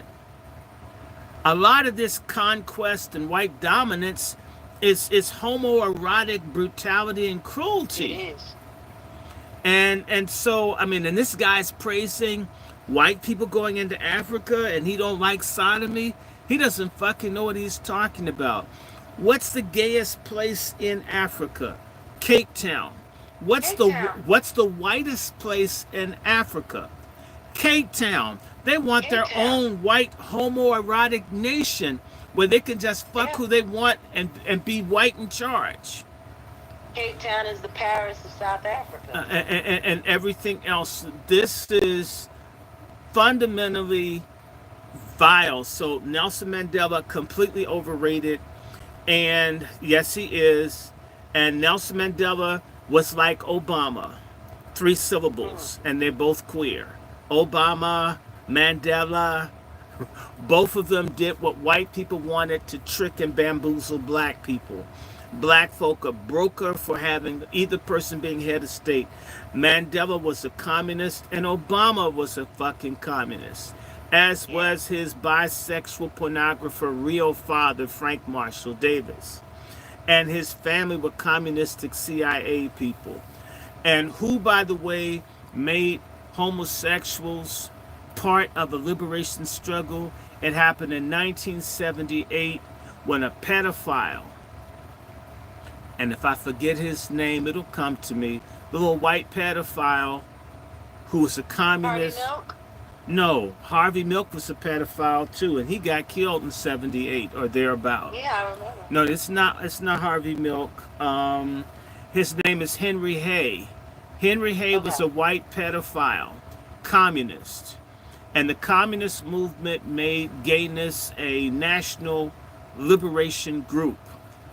And this is why you'll see, so the gay Marxists, this Black Lives Matter shit, with all those lesbo-dyke communists, communism is with gayness and all this other bullshit. Now back to Mandela, it's full of shit, okay? And Pelosi, she's a fucking communist. People think communist people are broke. Communist people are rich. They tell you about what they pretend that they're not. They take all the money and let the other people be poor. It's just another system of rich people taking it all. Okay? And they make you think it's a worker state. Bullshit. They're rich people. There were rich ass people in Cuba when I went there. There are rich people everywhere. They're always going to be somebody rich, and they're always going to be broke ass people. But this little lying nigger preacher, that's not black fatigue. That's just pure black self-hatred. And he's pandering to a white audience. In fact, it's the same way a black politician will talk down to black people like O'Faga used to do to black people, or like that little bald-headed, not bald-headed, but that nigga that looks like Barbara Jordan, the mayor of Chicago, Johnson. All of these black politicians are the Edward G. Robinson half-breed bitch, Karen Bass. All little black Democrat or Republican folks to get points from white donors who pay them above their public servant salary is to insult and humiliate black people. Back in the day, it was called niggering. And niggering used to only be done by white politicians. Now, black Democrats and black Republicans do niggering. And some of them are Caribbean, like Byron, what's his name? Byron David, or whatever the fuck his name is. He is a Caribbean that niggers. And Tim Scott, the little punk ass nigga from South Carolina. Oh, let me give you my joke, Jag. What's the difference between Senator Tim Scott of South Carolina and a cotton plant? What's the difference? Tim Scott has no balls.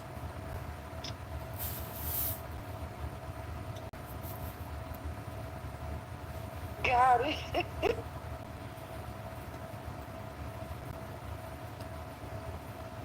If you hear Tim Scott, and I know about that Latino dude, the really nice looking one that looked a little bit like Lou Diamond Phillips, but better looking, that was one of your favorite interns. He was working with you about 6 years ago, Tim Scott, who wore really tight pants. I met him at a Starbucks at DuPont Circle. Tim Scott, you seem so awkward with that little, hobby bitch that you married. And why would you pick a white wife and run for office in South Carolina? Did you really think? Now, those folks will give you a lot of money to say there's no racism in America. But in South Carolina, read a fucking book, Tim Scott. South Carolina is the core of white supremacy in this country, and it has been so for 300 years. For you to be from South Carolina, where there were massacres, where South Carolina would send South Carolinians to other states, like they did when my great-grandfather lived in Wilmington, North Carolina, and when my cousins got massacred in Wilmington, North Carolina, by people from South Carolina, Tim Scott. And I hope that you don't go with Lindsey Graham, although he does look like Murder, She Wrote. What's it, Angela Lansbury? He does. Alcoholic one. And come on, Jag. Doesn't he look like a drunk Angela Lansbury? Oh, no, he does. He looks. Okay, all right, thank you. People say I make this shit up, okay, and I don't. And Karen Bass does look like Edward G. Robinson. She does. She does. And ugly-looking people. They always choose that type of woman. Yeah, I mean, that's hard-looking. I mean. And I don't know. I guess Karen Bass didn't even need a pro forma black male beard. I mean, you need combat pay to go down on someone that looked like her. And that very small forehead she has. I mean, it's very small. My Uncle Bobby used to always say when it came to having sex with an ugly woman, throw a flag over her face and do it for Old Glory. Well, she's never going to have a flag day here, okay? Just saying, okay? And we were talking about Michael Eric Dyson's wife. She looks like Tattoo. The plane. She does look like Tattoo. And a lot of these people look strange. It's not my fault, people. It's the same way that Trump is talking about federalizing the D.C. government, and the chief of police in D.C. looks like she's a woman minister. I think she's not married. She looks like James Earl Jones. She does. She looks like everyone got upset with me when I seemed to let the world know something that I thought everybody knew, that he was homosexual. Well, that's why he was in the movie Great White Hope. They hope we all turn out like that. It wasn't just him. I mean, George Jefferson. And now we know why he was. Hensley. Yeah, well, moving on up. Well, that's a whole nother meaning. Well, yes. I mean, it just, look, you can't get in. You know, there was a black actor. His name was James Edwards. You want to know what I never understood? How people didn't realize how strange that looked. His main antagonist in the entire series was a black woman, and all they did was go back and forth. Him and Marla Gibbs, back and forth, back and forth, back and forth, back and forth. Well, But it's because funny because what straight man argues with a woman? it's not a straight man. Basically, the problem is that she's getting more dick than he was, and that's usually what people fight about is when you're the same. No, but like people really don't pay attention to that stuff. They don't pay attention to those little nuances. And we were just having this conversation the other day because someone was making, they were calling themselves trying to do a critique on a relationship between two people. And what I was trying to explain was, well, he never says this about her, and he never does this, and he never acts like this, and he never acts like that. And I'm like, you know what? Everything he is saying would be right if you were talking about a gay man fawning over a woman. Straight men don't do that. No, I never got into him. You know, all I can say is, and you know, as I said, my favorite Little Richard, but you always knew. Just be real with that. You know what I'm saying? 30 more minutes, y'all. Well, we got 30 That's minutes. why. But let's talk about Cincinnati for a minute. Because people are all worked up over that shit. And I have to get this off my chest. You need to keep your fucking hands to yourself no matter who you are these days. Right? And Can you give us a little background? Because there's some people that might not know exactly what you mean when you say let's talk about Cincinnati. okay, well, let's just go back a little. Cincinnati has been the epicenter of anti-blackness in the Midwest for 200 years, okay? There have been two ethnic cleansings of Cincinnati, Ohio. One in 1829, where all the black people were driven out of town by mobs of violent white people. Again, we're going to come back to mobs of violent white people. And then there's 1841, where 4,000 plus white men mobbed the entire black section of Cincinnati and used cannons to bomb black women and children because they arrested all the black men to get the black people out of town. So before there were black Wall Streets, black communities were attacked by white people from about 1820 really to 1920. It's 100 years of white folks attacking black cities and towns. Black Wall Street happened in 21 or 22. I think it's 21, it's 21. Look, that always happened. And Cincinnati leads for the city of its size in the Midwest, leads that region in police shooting black folks, like almost 3 times the average. It's the brutal city. It was a major slave catching city to keep black folks from going north. It's a racist, violent town. Within the last, just about next year, it'll be 30 years that they had a major riot in Cincinnati over police killing blacks. So, and then Rodney Hinton, the one who supposedly ran over the policeman because his son got shot down, and they lied about the guy pulling a gun on the police. In reality, the police shot the folk in the back running away. Nobody knows that. And so what happened, they had a jazz fest. And some of these white Nazis, for all you fake ass, lying ass, stupid, dumb fuck, black Democratic voting niggas that support the Ukraine, when they may have massacred the black people that were in Ukraine, didn't let them flee. And I knew some black folks that were living in Ukraine. I haven't heard from them since April of 2022. They may all be. A lot of people forgot about that. They may all. The stuff that was happening when They that may. first kicked off. They may all be dead.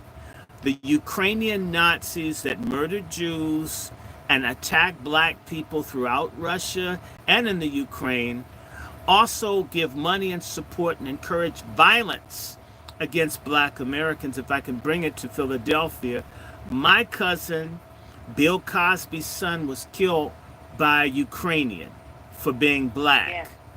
Just make that real for you. I know Bill Cosby eventually ripped some white pussy and some black, well, maybe not as much black. And I will say at least one of them, the woman that looked like the abominable snowman, I don't think that Bill Cosby did that one. So at least at one time somebody lied. Oh no, on more than one occasion. Because Janice Dickinson lied too. Yeah, well, I'm saying a bunch of people lied on Cosby. So even if he was a hoe or a molesting hoe, they still murdered his son. And it was a Ukrainian that did it. And these people have been encouraging violence and trying to get white people to kill black people all over the United States. And you dumb fuck niggas that support it, come swallow Harris. And y'all supported Joe Biden. They've sent, and a lot of those weapons that have gone to Ukraine, the Ukrainians have been selling to get people killed where? In your beloved mother country. If you don't know that you got some fucking Native American, or should say Aboriginal, First Nation people here, blood in your veins, you dumbasses. Africans are dying all over Africa with weapons that your tax money paid for to give to the Ukrainians that they're not even using to kill Russians. They're using to smuggle dope and kill Africans, kill black people. And don't be surprised if some of the weapons on the street that we're dying from have come from Ukraine. You stupid ass black folks. We deserve a genocide, being this damn stupid. Well, that's the thing. They keep trying to trick us into believing one thing. And that's why I wanted to get your reaction on this minister, because it's clear that he's being paid by someone in the government to carry this agenda in church, and it's dangerous. Well, but they all look. The black churches are all, and they're the clergy response people. Look, at my feet, Jaguar, on my left, I've got containers because my dad helped set up the clergy response shit with the fucking CIA and the FBI and Homeland Security before he died. I don't think he saw it. He was trying to do anything bad. The churches work with the state. A lot of nigger preachers are fucking 5-0 sellout niggas. Okay? Well, that's what I try to get people to understand all the time. That's why every time there's a big election that comes through, you'll have your minister that brings city councilmen through, and we need to vote, and then they do this prayer, and a whoop-de-whoop-de-woo, and the truth is all they are is agents for the government. And they push the shot, too. And now they're trans friendly. Now they're saying cut your kids' penis and tits off. All of those with Jesus' blessing. That were encouraging people to do the vaccines, that were hosting the vaccines, bringing all of that, And the preachers were being paid the lowball number for a part-time retired minister was $26,000 as a bottom. That's just a pop for you to go around and just ask people. They threw millions. They laundered money through United Way and gave it to preachers to get and kill off the ministers. There have been funerals in black churches for years since they all got these damn shots. These preachers are the biggest mass murderers. They're worse than the little homies that do mass shootings. As much as I hate that. You talk to any preacher, they've done like 100, 200 funerals a year because so many members in their church died. They massacred. Our people have been mass killed by these preachers. They're the biggest, vilest, nastiest gang. They're worse than the police. At least the police might be able to fight their ass in an alley. Okay, maybe if they take, it used to be in D.C. they take their gun off, you could fight them, but not anymore. But back to Cincinnati. They had a jazz fest, right? And these Ukrainians were like just cursing and saying shit to black people. Maybe, they're used to dogging them in Ukraine. Ukraine had a serious racial problem before Russia went in and dealt with their asses. And they've sent these people over here and they put them in places like Chicago and the Midwest to make war on black people. Okay? They've been brought here. Immigration is basically an insurgency against black folks. And I mean, we're all immigrants. Shut the fuck up. So, an argument broke out. I guess people didn't like being called nigger, especially with a little funky ass accent. And a lot of Russians don't wear deodorant and shit, so you can smell them. So can you imagine a funky, drunk group of white folks whose, armpits smell like, some vodka and onions and shit? and they're like calling you nigga and shit, and they don't even know what fucking right guard is. And this man tried to calm things down. Black guy came in trying to be a Martin Luther King, and this dude, Russian dude, struck the man in the face that was trying to de-escalate the conflict. And I'm sorry, I don't know if it's the weed people are smoking, but you know, maybe this is some black unity weed. All the black folks got together on code and stopped the fuckers out, beat their asses. And white folks are acting like this is the equivalent of Dylan Roth going in and shooting up a bunch of black folks in the church. And by the way, this white bitch, a feminist, feminists are your enemies. Are any feminists helping you, Jaguar? No. Any feminists speaking up about Diddy? Any feminists talking about human trafficking? Any feminists talking about child and family services? You haven't heard a fucking word from these no good, racist, lesbo-dyke feminists, except for when it's attacking some black man like Bill Cosby. Do you know how many times I've asked in public, I've asked the media, where is Me Too? Where was Me Too? During this whole Diddy trial. Didn't show up. You didn't hear them. They didn't say a word. Because they're with Clive Davis. Okay, and I'm going to just say this to you. Lesbo-dyke commie feminists want women abused and hurt by men, because the more women that get ripped and hurt, there's a chance that they'll go to be with women. They don't want shit right between men and women. They want that disrupted. In fact, like I said, the little nasty Jew bitch named Judith Butler, who has a book where she basically says that, I think it's called Gender Trouble or Gender Problem, whatever the hell it is. Judith Butler, look the bitch up, I'm not lying. The whole feminist movement is to eliminate the concept of man or woman.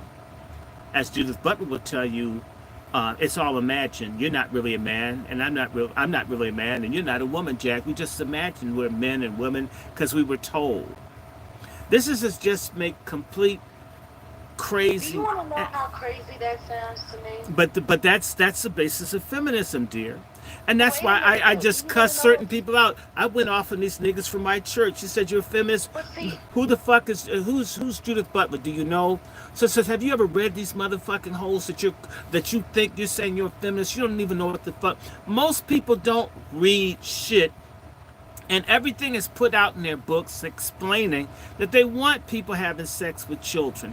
That's why you don't hear the feminists talk about human trafficking, because that's part of the sexual revolution to destroy patriarchy, sexualize children, more pornography, more rape. We want to destroy... Which leads us right back to OnlyFans, like I was saying at the beginning of this conversation, with this little girl who's been having grown men stalk her online for years, waiting for her to turn 18 so it's legal for them to look at her. And the truth is, even though she might be 18 on her, she doesn't look a day over 12. The point is who wants someone over 12, not them. And, you know, especially, you know, if you've got like a blunt-sized penis, a half a blunt, you don't want to deal with the real grown-ass who have to have some thrust up in there.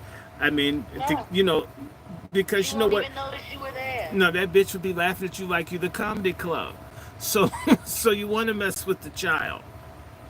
I mean, at least... a lot of people don't realize that.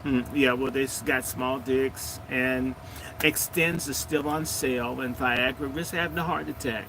I mean, or actually, you got enough money, get your penis enlarged, but why mess with kids? I'll tell you something right now. That whole Dr. Frankenstein, me so I can feel like a man thing, it's terrible. It's terrible. This is the thing that I don't get. Why is it that everyone wants to pretend like none of this stuff is real? And it's right there in our faces. We have people that are masquerading pedophilia every day. We have you see it in the music, in the music videos. It's all right there.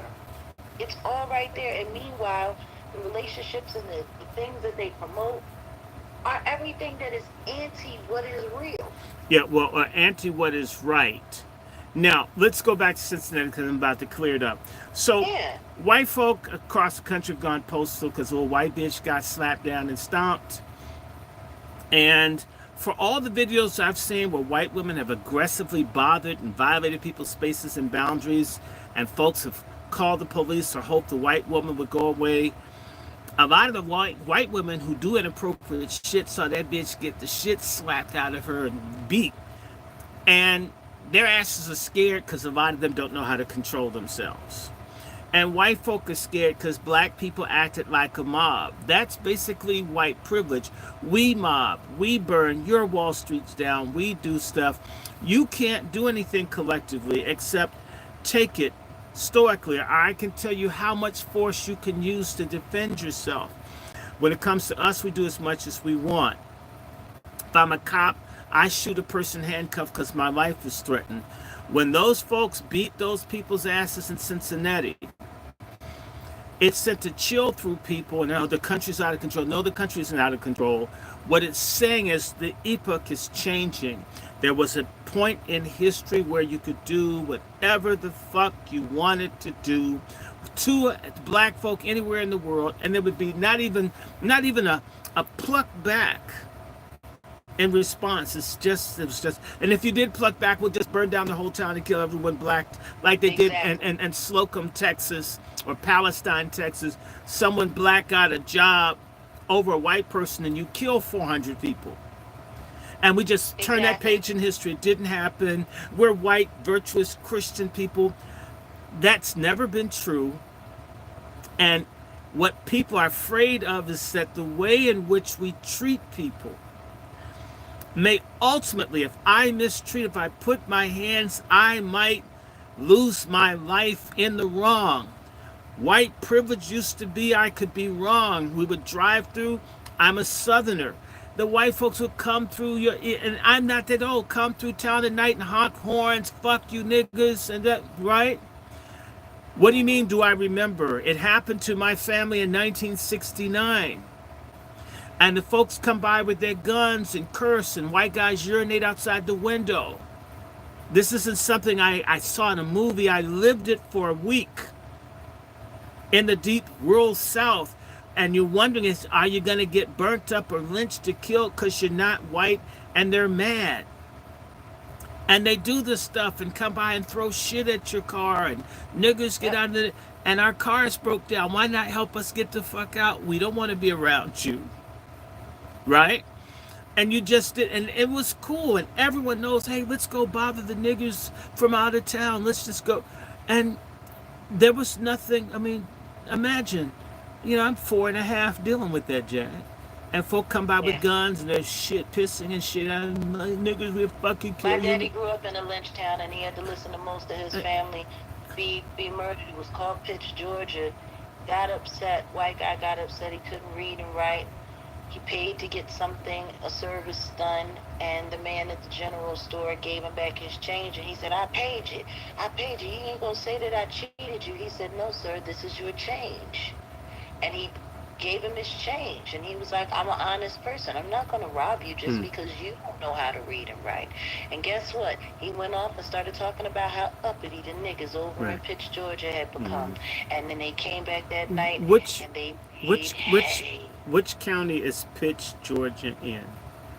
It was about maybe 2.5 hours north of Augusta. It doesn't even exist anymore. It was so tragic what they did that they wiped it off the map. You can't even find it on a map. The only reason I was able to ever see where my grandmother and grandfather's house was because we took a hike there.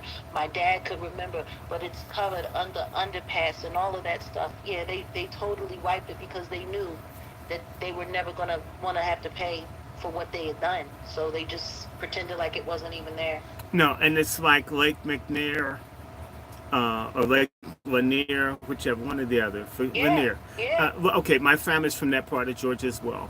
And my grandmother got moved to D.C. so she wouldn't be raped when she was 16. From just north, I have family in Augusta and all in those counties, all around there. Absolutely. And just like my cousin that was about 100 told me this story, if you spoke to a white person, they would beat and stomp you for even saying hello, good morning. You didn't have a right to even speak to a person if they were white. This was the way things have been Okay, so right, if the family move, they don't want to go north. They go down to near Pensacola, not far from Rosewood. Then the family got to get out of Georgia, I mean, out of Florida, and go back to Georgia, and shit. Just let's just get out the South completely, right?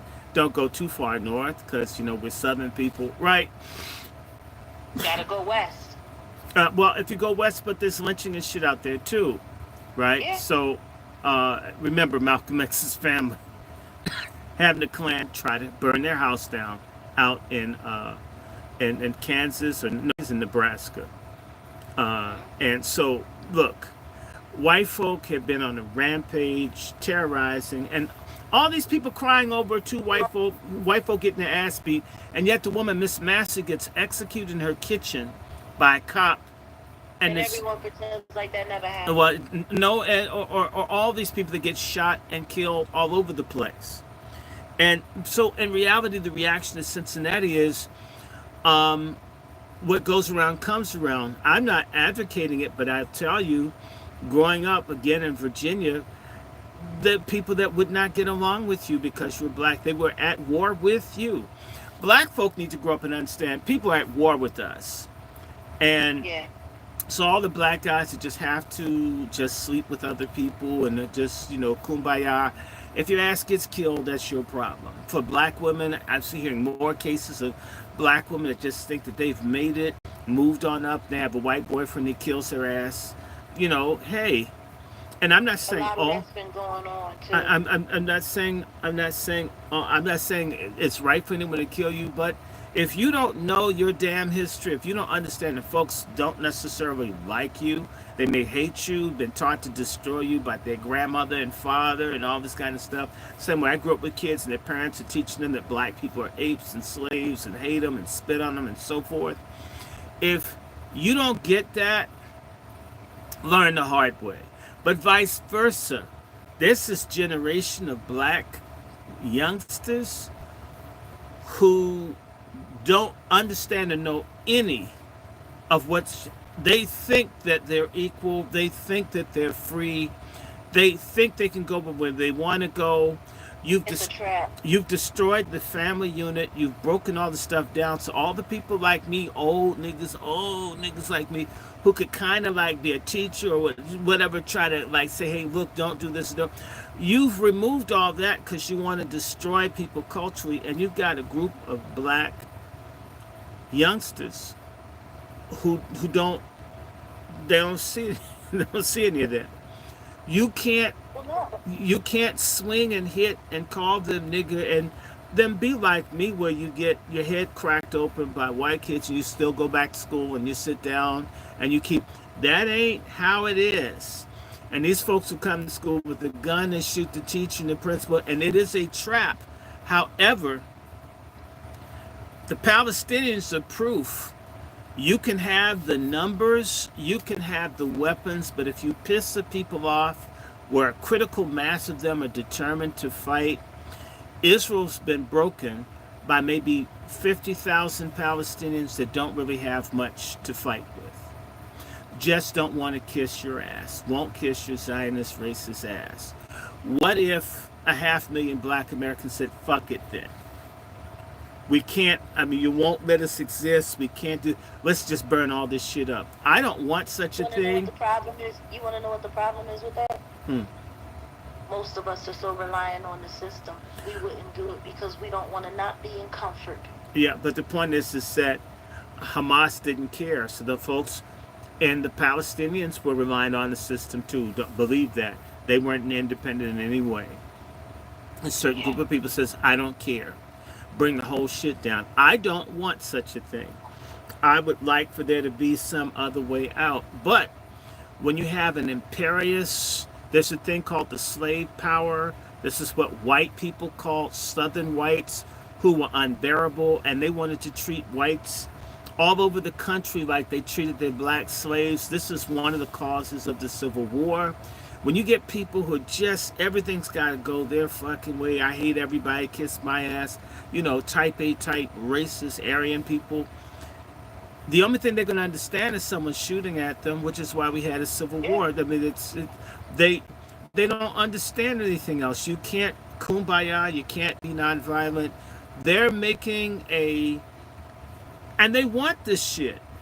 To me, this is a horrific thought of a lot of mass violence. This would just be awful in this country. But there's certain people who want it.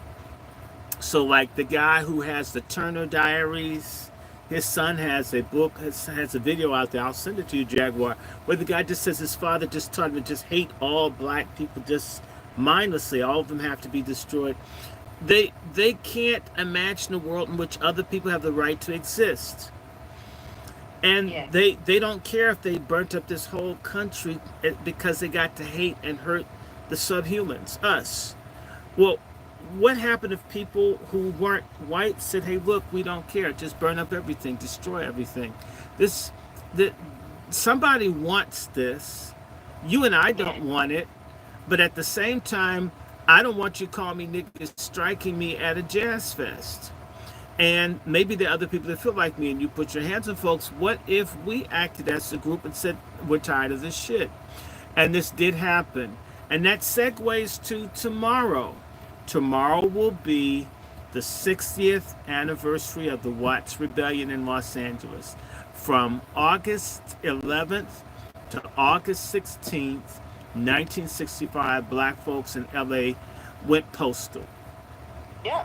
They couldn't take it. And it kicked off literally 7 years of black folks going crazy in cities across the country. All right. I mean, the worst years, 66, 67, goddamn. And then 68 with Dr. King being assassinated, and riots in like 200 cities, tens of thousands of black folks arrested. If anything were to happen now, it would be much worse, much uglier. And by the way, quote me, I don't want anybody fighting anyone. I say be defensive when you know folks don't like you. You have the right to protect yourself. Have a firearm. Get a crossbow, a machete. Have some kind of shit to protect yourself and your family. Be nonviolent with self and others, but tolerate no bullshit from anyone. That includes subversive, trashy, no good, liar, black scum criminals. Or no good traitor, black elite politicians, preachers, anyone that doesn't think that Jag and I have the right to have enough to eat, a safe place to stay, access to healthcare, education, and dignity, fuck you. And if you cross someone, you deserve to be deterred no matter what skin color or class you are. And a lot of people aren't understanding that this, in fact, a lot of this stuff could stop tomorrow, but like you said, Jack, the black elite are so dependent on the system. We don't have folks who simply could say, cut the shit. And you know what? That whole Justice Department shit, Trump's ass could be spoken to, and I'm not attacking Trump, I'm just saying, we don't show any power, unity, or cohesion around real shit. And that's why certain things happen. That's what also scares people about Ohio, Cincinnati in particular, is that these people acted as a group. Black American unity and mutual self-defense is frightening to people who've been attacking black Americans for hundreds of years. So we can stop there. Other than I want to give a shout out to the legislator. There's a black woman down in North Carolina that voted with the Republicans against giving stuff to illegals. Tether Gedden is here. We can feel it in the magosphere. Shout out to you, sister. And to the black councilwoman in Cincinnati that said that those white folks were begging for an ass whooping, and they got it. And I would say any racist, any supremacist, any stupid black Pan-Africanist, boule, a lot of people are begging for their asses to be beat. And you know, your award for Cell Block Bitch of the Century, your award is in the mail. It's coming. That's off to you, sister. I'm sorry. Oh, I mean, Dr. Short, we appreciate anytime you have the time to sit with us and educate us and give us all of the information that we don't. I mean, these are the things that we don't get a chance to talk about on open social media. And, I'm going to ask everybody here, the next time we have another sit down, make sure you invite anywhere from 2 to 5 people to come. Like, this is information that you're not going to get readily, that they're not going to allow it. Y'all already know how they play. Anytime we say anything real, they're buffering. They're taking it down. They're suspending. They're doing this. We're getting here and we're getting into action. We're talking about the things that need to be discussed because they're not going to let us discuss it, but we still have to share this information. Anyway. Like, I need to ask everybody here, how many of you were this privy about what was going on in Cincinnati? And tell me your link, Jag, because I want to post, read off your link, because I need everybody's. Jaguar, we need to have people coming to your website. Jaguar, let's just talk for a second. Let's do, since I'm a preacher's kid, I should put my robe on and my blessing may tie it, but Jaguar and wants to do this thing called cruelty-free music and arts and all of that. You need about $7 to $10 million, and you would be good. I'm not saying that anybody here has 7 to 10 million, but if you did, you need to hook up or get a group of people and bundle that shit. I mean, the illegals could do that. I mean, they don't even know about like deodorant and shit, but they can pool their money. We need to use these as a means to get a critical mass of people. Somebody in there knows about money, to get enough money where this shit is done beyond, my man cave basement, when I still haven't done the books up in here.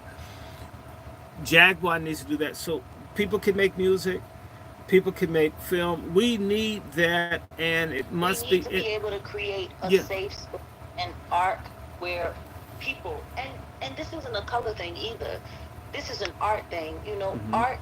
Some of our greatest artists come from all different kinds of backgrounds. Absolutely. And things of that nature. Absolutely. But the problem is they've taken art and they've weaponized it, and they've kept the things that we need out there to promote healthy life, healthy living, good fellowship, positive thought. They've taken all of that and pushed all of it to the side so that they can, spread their homosexual, demonic, just buy a bunch of shit that you don't really need, and we're just going to sit here and keep giving you a bunch of shit while you're dying and you're losing your mind. Like, this is what art has turned into. This is what sports has turned into.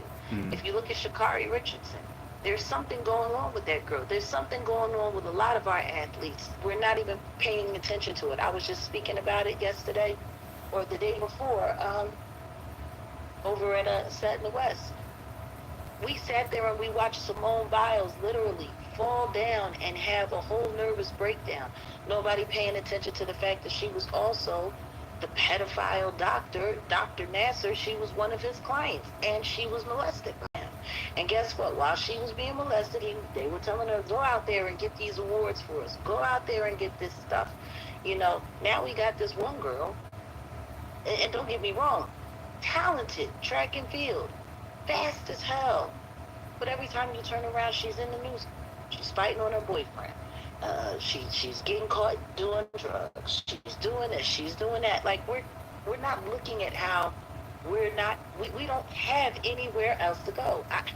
When I walked away from the industry, because I realized they were never going to let anything real, positive, anything that exhibited God live. It wasn't going to happen.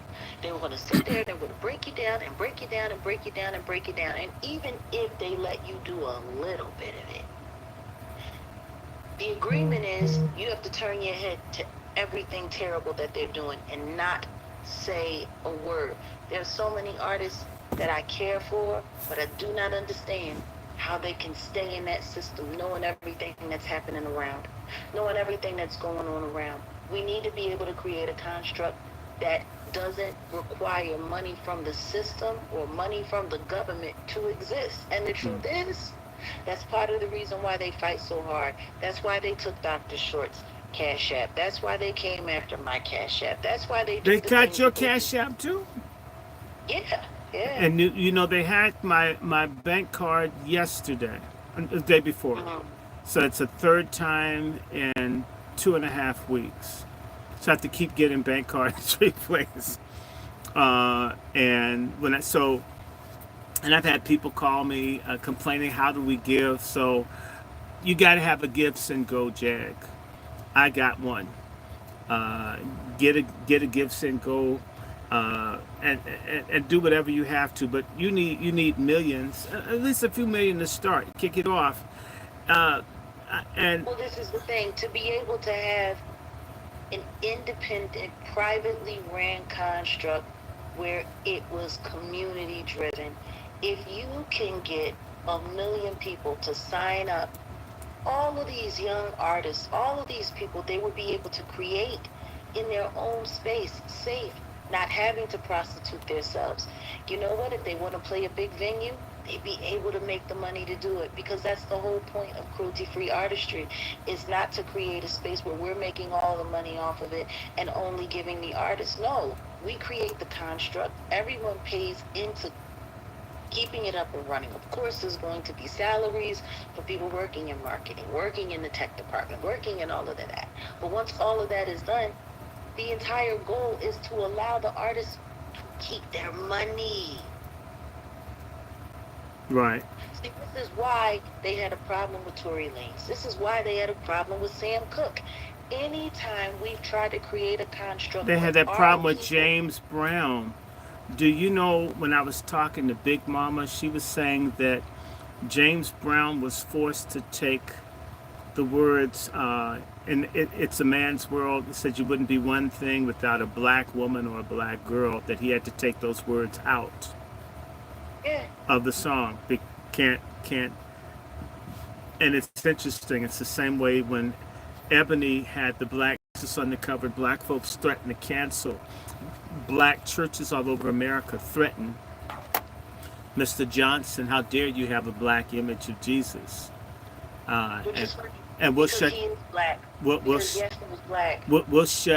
We'll shut you down if you put another black. Have you lost? People were threatening to kill the people at Ebony.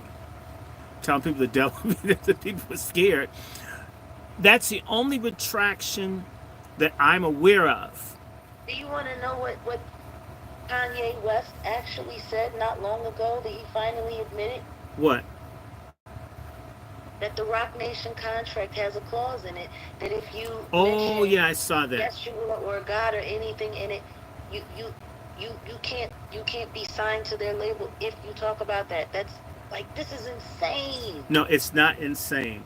As I was saying to the brother, because, I'm not boasting, but the ultimate thing that people put before me to get my degree at Harvard was to denounce the Bible.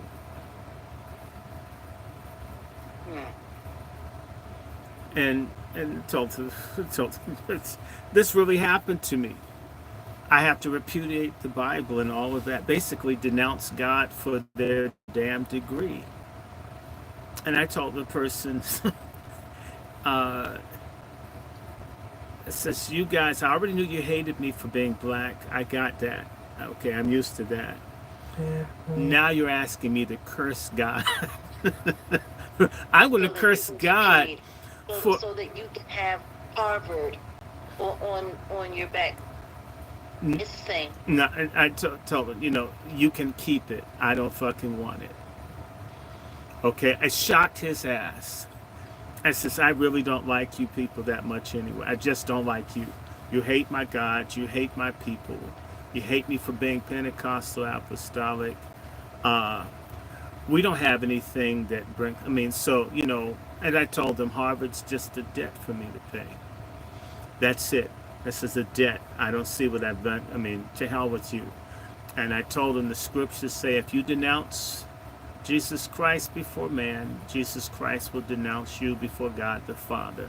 Exactly. So I told him, white man, you're not worth going to hell for. Okay? Keep your damn degree. And we sat for maybe a half an hour. They were waiting for me to reconsider. Yeah. Reconsider what? Fuck you. No, I don't really give a damn about you. And it half killed the man. They see, I had done some stuff in school, had repudiated these people around racism, and they basically wanted to say, we got Short to denounce God. He's like everybody else. No.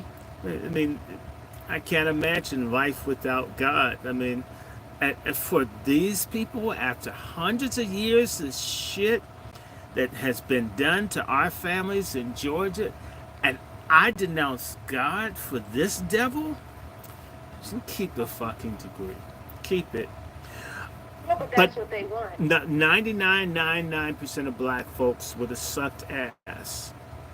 Yeah. And they would have said, but I got the thing. And my point is, it says, what does it profit a man to gain the world and lose his soul? Black Americans, what does it profit you to get that white pat on the ass and the acceptance, and you've lost your soul? And we've lost our souls, and we need to get our goddamn souls back. And you can't get it back sucking the ass of the enemy like it's a soft serve machine at McDonald's. You really have to tell people to go to hell. And the China's strong because China told America, fuck off. Okay? Other countries and other people learn how to tell people to go to hell. I'm not going to kiss your ass. I know you've got guns. I know you got nukes. You hate me and I'm outnumbered. Fuck you anyhow. This is what Hamas, I don't agree with a whole bunch of shit that Hamas is on. I'm not a Muslim. But I do say, hats off to telling people who don't like, who've mistreated you, that you will not kiss their ass.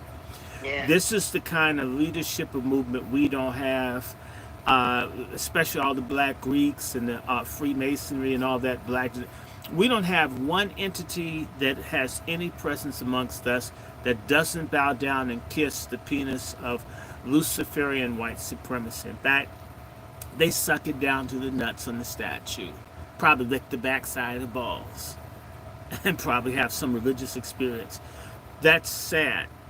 This is why your ass ain't free. You don't believe. I meet people who go to church, and church is spelled a lot like crutch.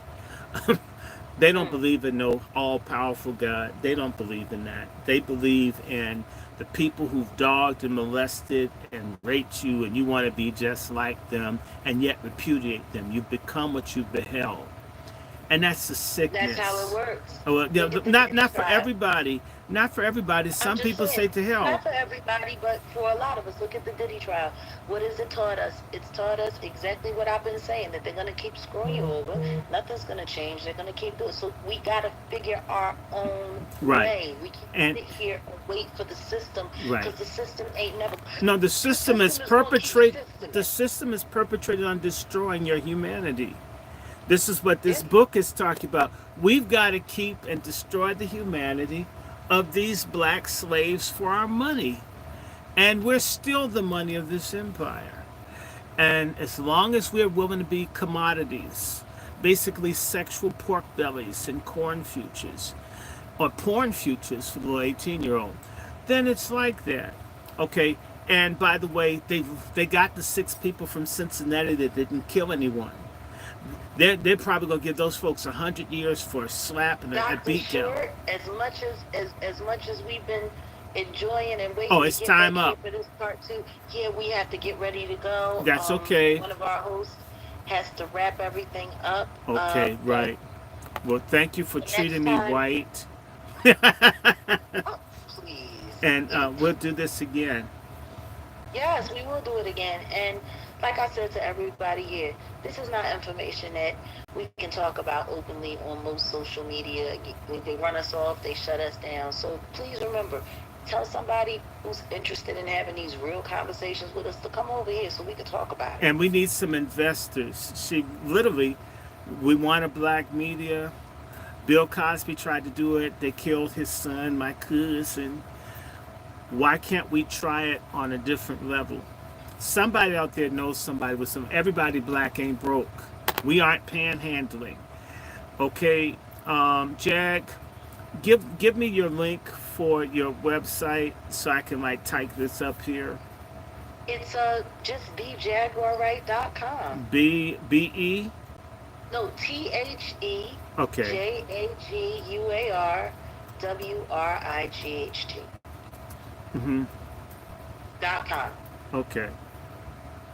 Yeah, get involved. Give some money.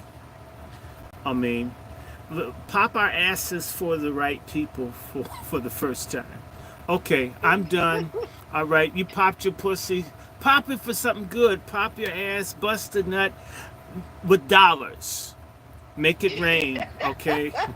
All right, I'll let y'all go. Bye-bye. Love you so much. Love and you I want too. to thank everybody who's here. We'll see you guys in our normal formats, but please don't forget, tell somebody, tell a friend to tell a friend. This is what we do. We'll make sure everyone knows the next time we're here. And on that note, we're out. Peace. Peace. Recording. Stop. Okay, guys. So, hey, folks. I need to check on my mama, but I gotta read some of this goddamn book to y'all. This is too good. This is like, damn. This is incredible. The Road to Disunion. If I just read some of this shit in chapter 5, the stuff that people are on about them re-enslaving black people, and damn, it just goes on and on and on. This dude just went through and got all the stuff out the archives and justified all the stuff, and white folk killing each other and hating each other, and how President Buchanan got involved in the Dred Scott case, where they did that, blacks can't be citizens, to help a presidential candidacy of a person that's ass was no good. Oh my God. And these people are going into other countries trying to recreate black American slavery. All these tethers have no idea what our asses saved them from. Real talk. The black struggle here has been saving people's asses before we had the chains off our damn ankles.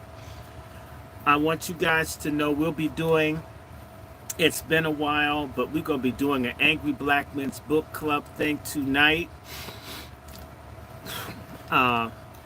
Didn't do Salt the other day. Just want to shout out, please pray for a lot of my friends.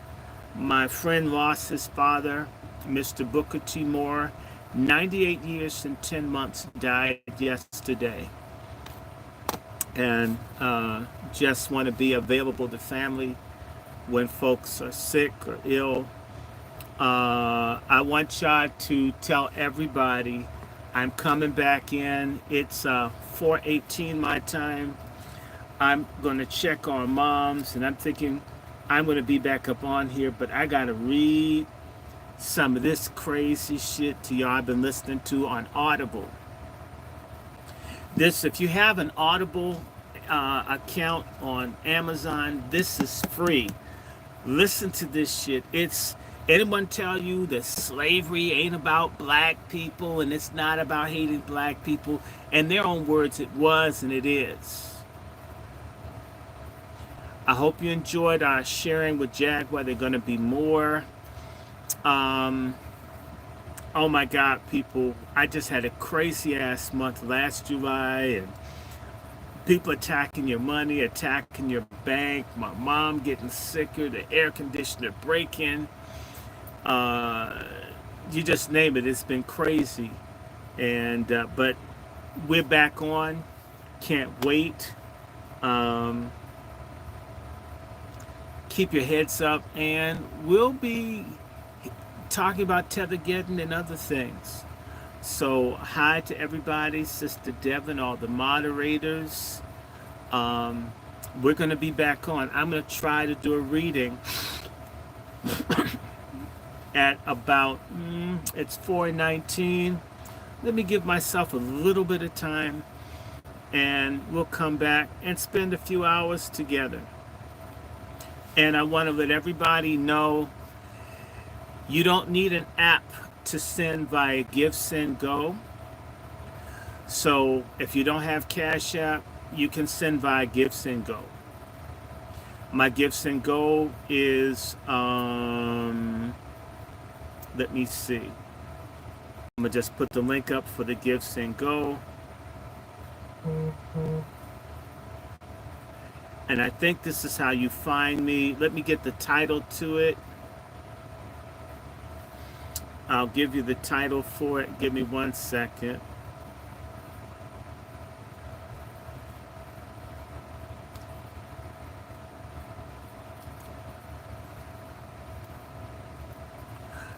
Nobody has contributed, but if you can't hit me through Cash App, now you know.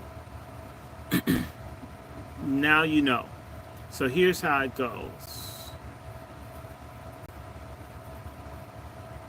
Hold on, let me take this down. I'll give you a couple of this. Let me stop this. Pull this shit off. I'm gonna do it this way.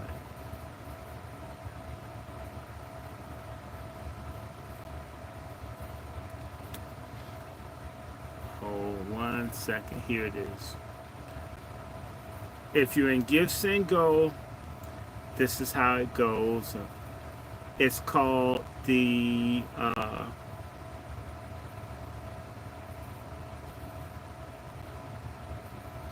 DrRandyShort Media Project. Therefore, if you tried to Cash App me and you could not Cash App me because they shut the accounts and they accused me of illegal gambling, I've had Cash App for a year. All of a sudden, I started gambling. And it's happening to all of your black social media contact creators. It's Jaguar. You can even be a coon. Roland Martin had his taken down. They're attacking everyone. They're trying to silence us. If you want us to stay in business, not that, you know what, they've shut off donations to me for what, 3 weeks? Tomorrow it'll be a month. And I've still done stuff, right? So it's not like, oh, I gotta have money or I won't speak. Nope. But it's nice to have resources, because I pay $100 a month just to have my StreamYard, so I can have all this shit saved. And I've got to download all this stuff off here before they take it from me. So the DrRandyShort Media Project is one way that you can do that, and it can be small. It can be 2, 3, 4. You can do stuff through Patreon. You can do stuff through Cash App. No, not Cash App. Patreon, PayPal, Venmo, and Zelle. And understand, even in that, as I speak to you, I have to get, both of my accounts have been hacked. I have to wait to get new bank cards because someone has consistently attacked my account. Oh, it's not like I have a lot of money. They just keep trying to take my account out. Thank you. I love folk back too. So obviously, for the people who don't want you to hear what I'm talking about, money is everything to them, which is why they're attacking your bank, like banks, and attacking that. So clearly someone is trying to break whatever money or whatever, create financial problems for me because they want me to stop. Well, I've continued to do this when a lot of shit dried up. Thank you for all the folks that PayPal. A few did, most did not. A few did Zelle, most did not. But Give, Send, Go, you can do without an app. And I may even reload, what's this thing called? GoFundMe. I would do that as well. I would just get around what Cash App did. but Cash App wants to break me and my ass. Sister Star, one of those people that always help me through Cash App. Yes, Sister Star, they are trying to gang rape me. So wow, hitting my bank, attacking my banks 3 times in less than a month, attacking the Cash App. There was an attack on the Zelle. Someone has actually tried to send me via the mail, and mail has disappeared. So it happens. I'm not complaining. Like I said, I'm gonna just keep doing it. I mean, hell, you don't know how long you're gonna live. And when you get to my age where everybody's watching your parents and aunts and uncles and everybody die, shoot, do it while you can. And unless somebody's knocking my ass upside the head, and if I feel well enough to do it, I will be out here doing this as often as I can. I do have strong enemies, but I got God for me. If God's for you, who can be against you? Sister Star, you will be definitely. Sister Star, email me, because we got to strategize how to get the Give, Send, Go around to people, and as well figure out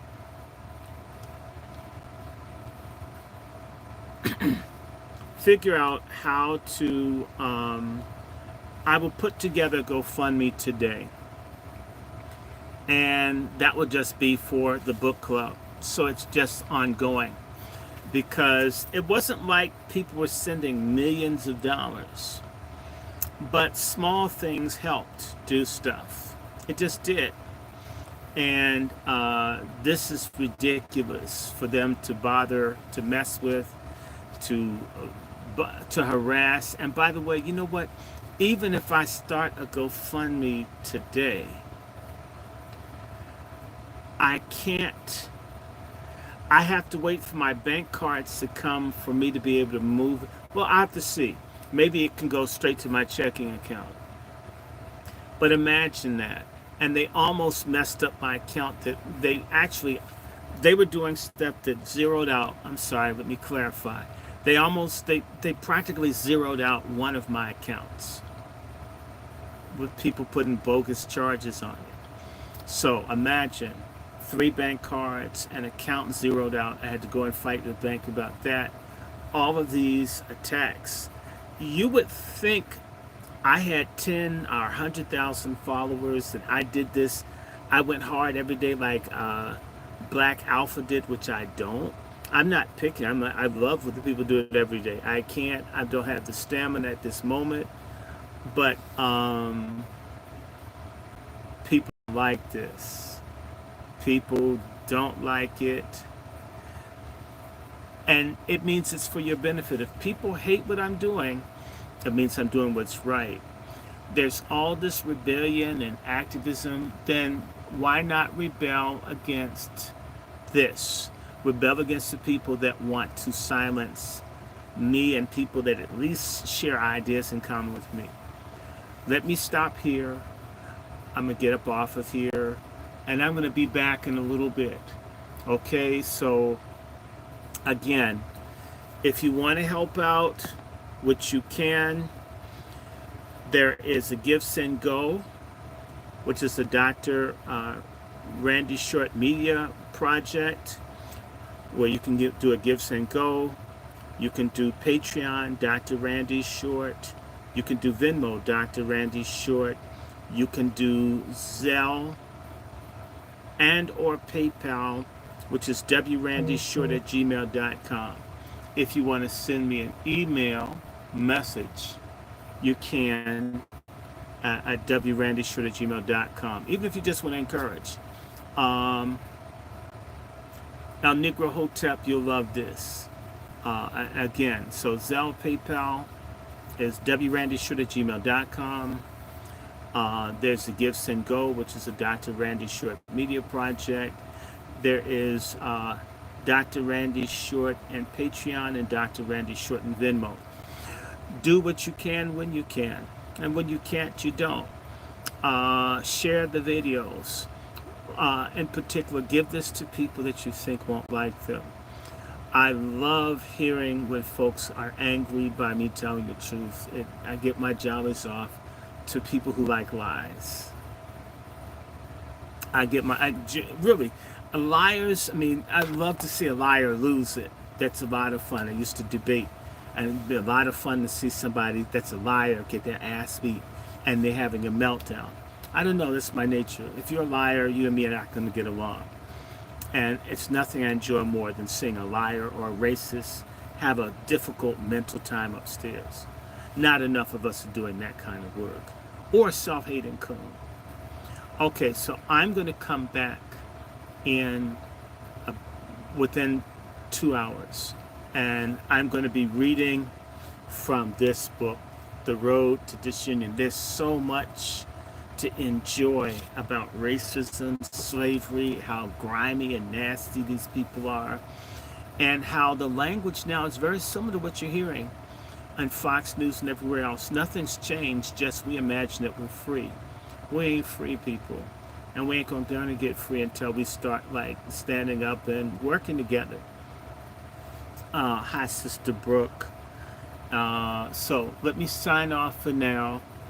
Treat me white. Come back and share the videos. And I want to thank all of you that have been looking at the videos. My traffic has picked up. It used to be once I did a video, nobody looked at it again. Now people begin to go back and look at them because we are saying real things. There are jokes, but there's real stories too. Okay? All right. Take care. MFM, everybody. We need our MFM. God bless, love, peace, unity, love self, love others. Hate isn't the answer, but part of love is protecting yourself from people who will not respect you or respect your boundaries. I don't care who it is. God is real. God is love. Turn to God, you need him, whether you want to hear it or not. I know it's so unpopular with fake ass black people. There's something to this Jesus shit. It works. Just because you were dealing with a liar, pedophile, preacher, whatever, doesn't mean God isn't real. God isn't a person or a being that you can compare to bad stuff that's happened to you. Grow a pair of spiritual nuts or tits and understand that this God stuff is needed. You need God. You need it. You don't know, who, a Nazi want to just blow up the whole block you live on. What's keeping our black asses from all getting wiped out by these people who hate us completely, other than the hand of God? And it ain't nobody black we look up to because they won't bust a grape for us. Let me get out of here. I'll be back. Bye-bye.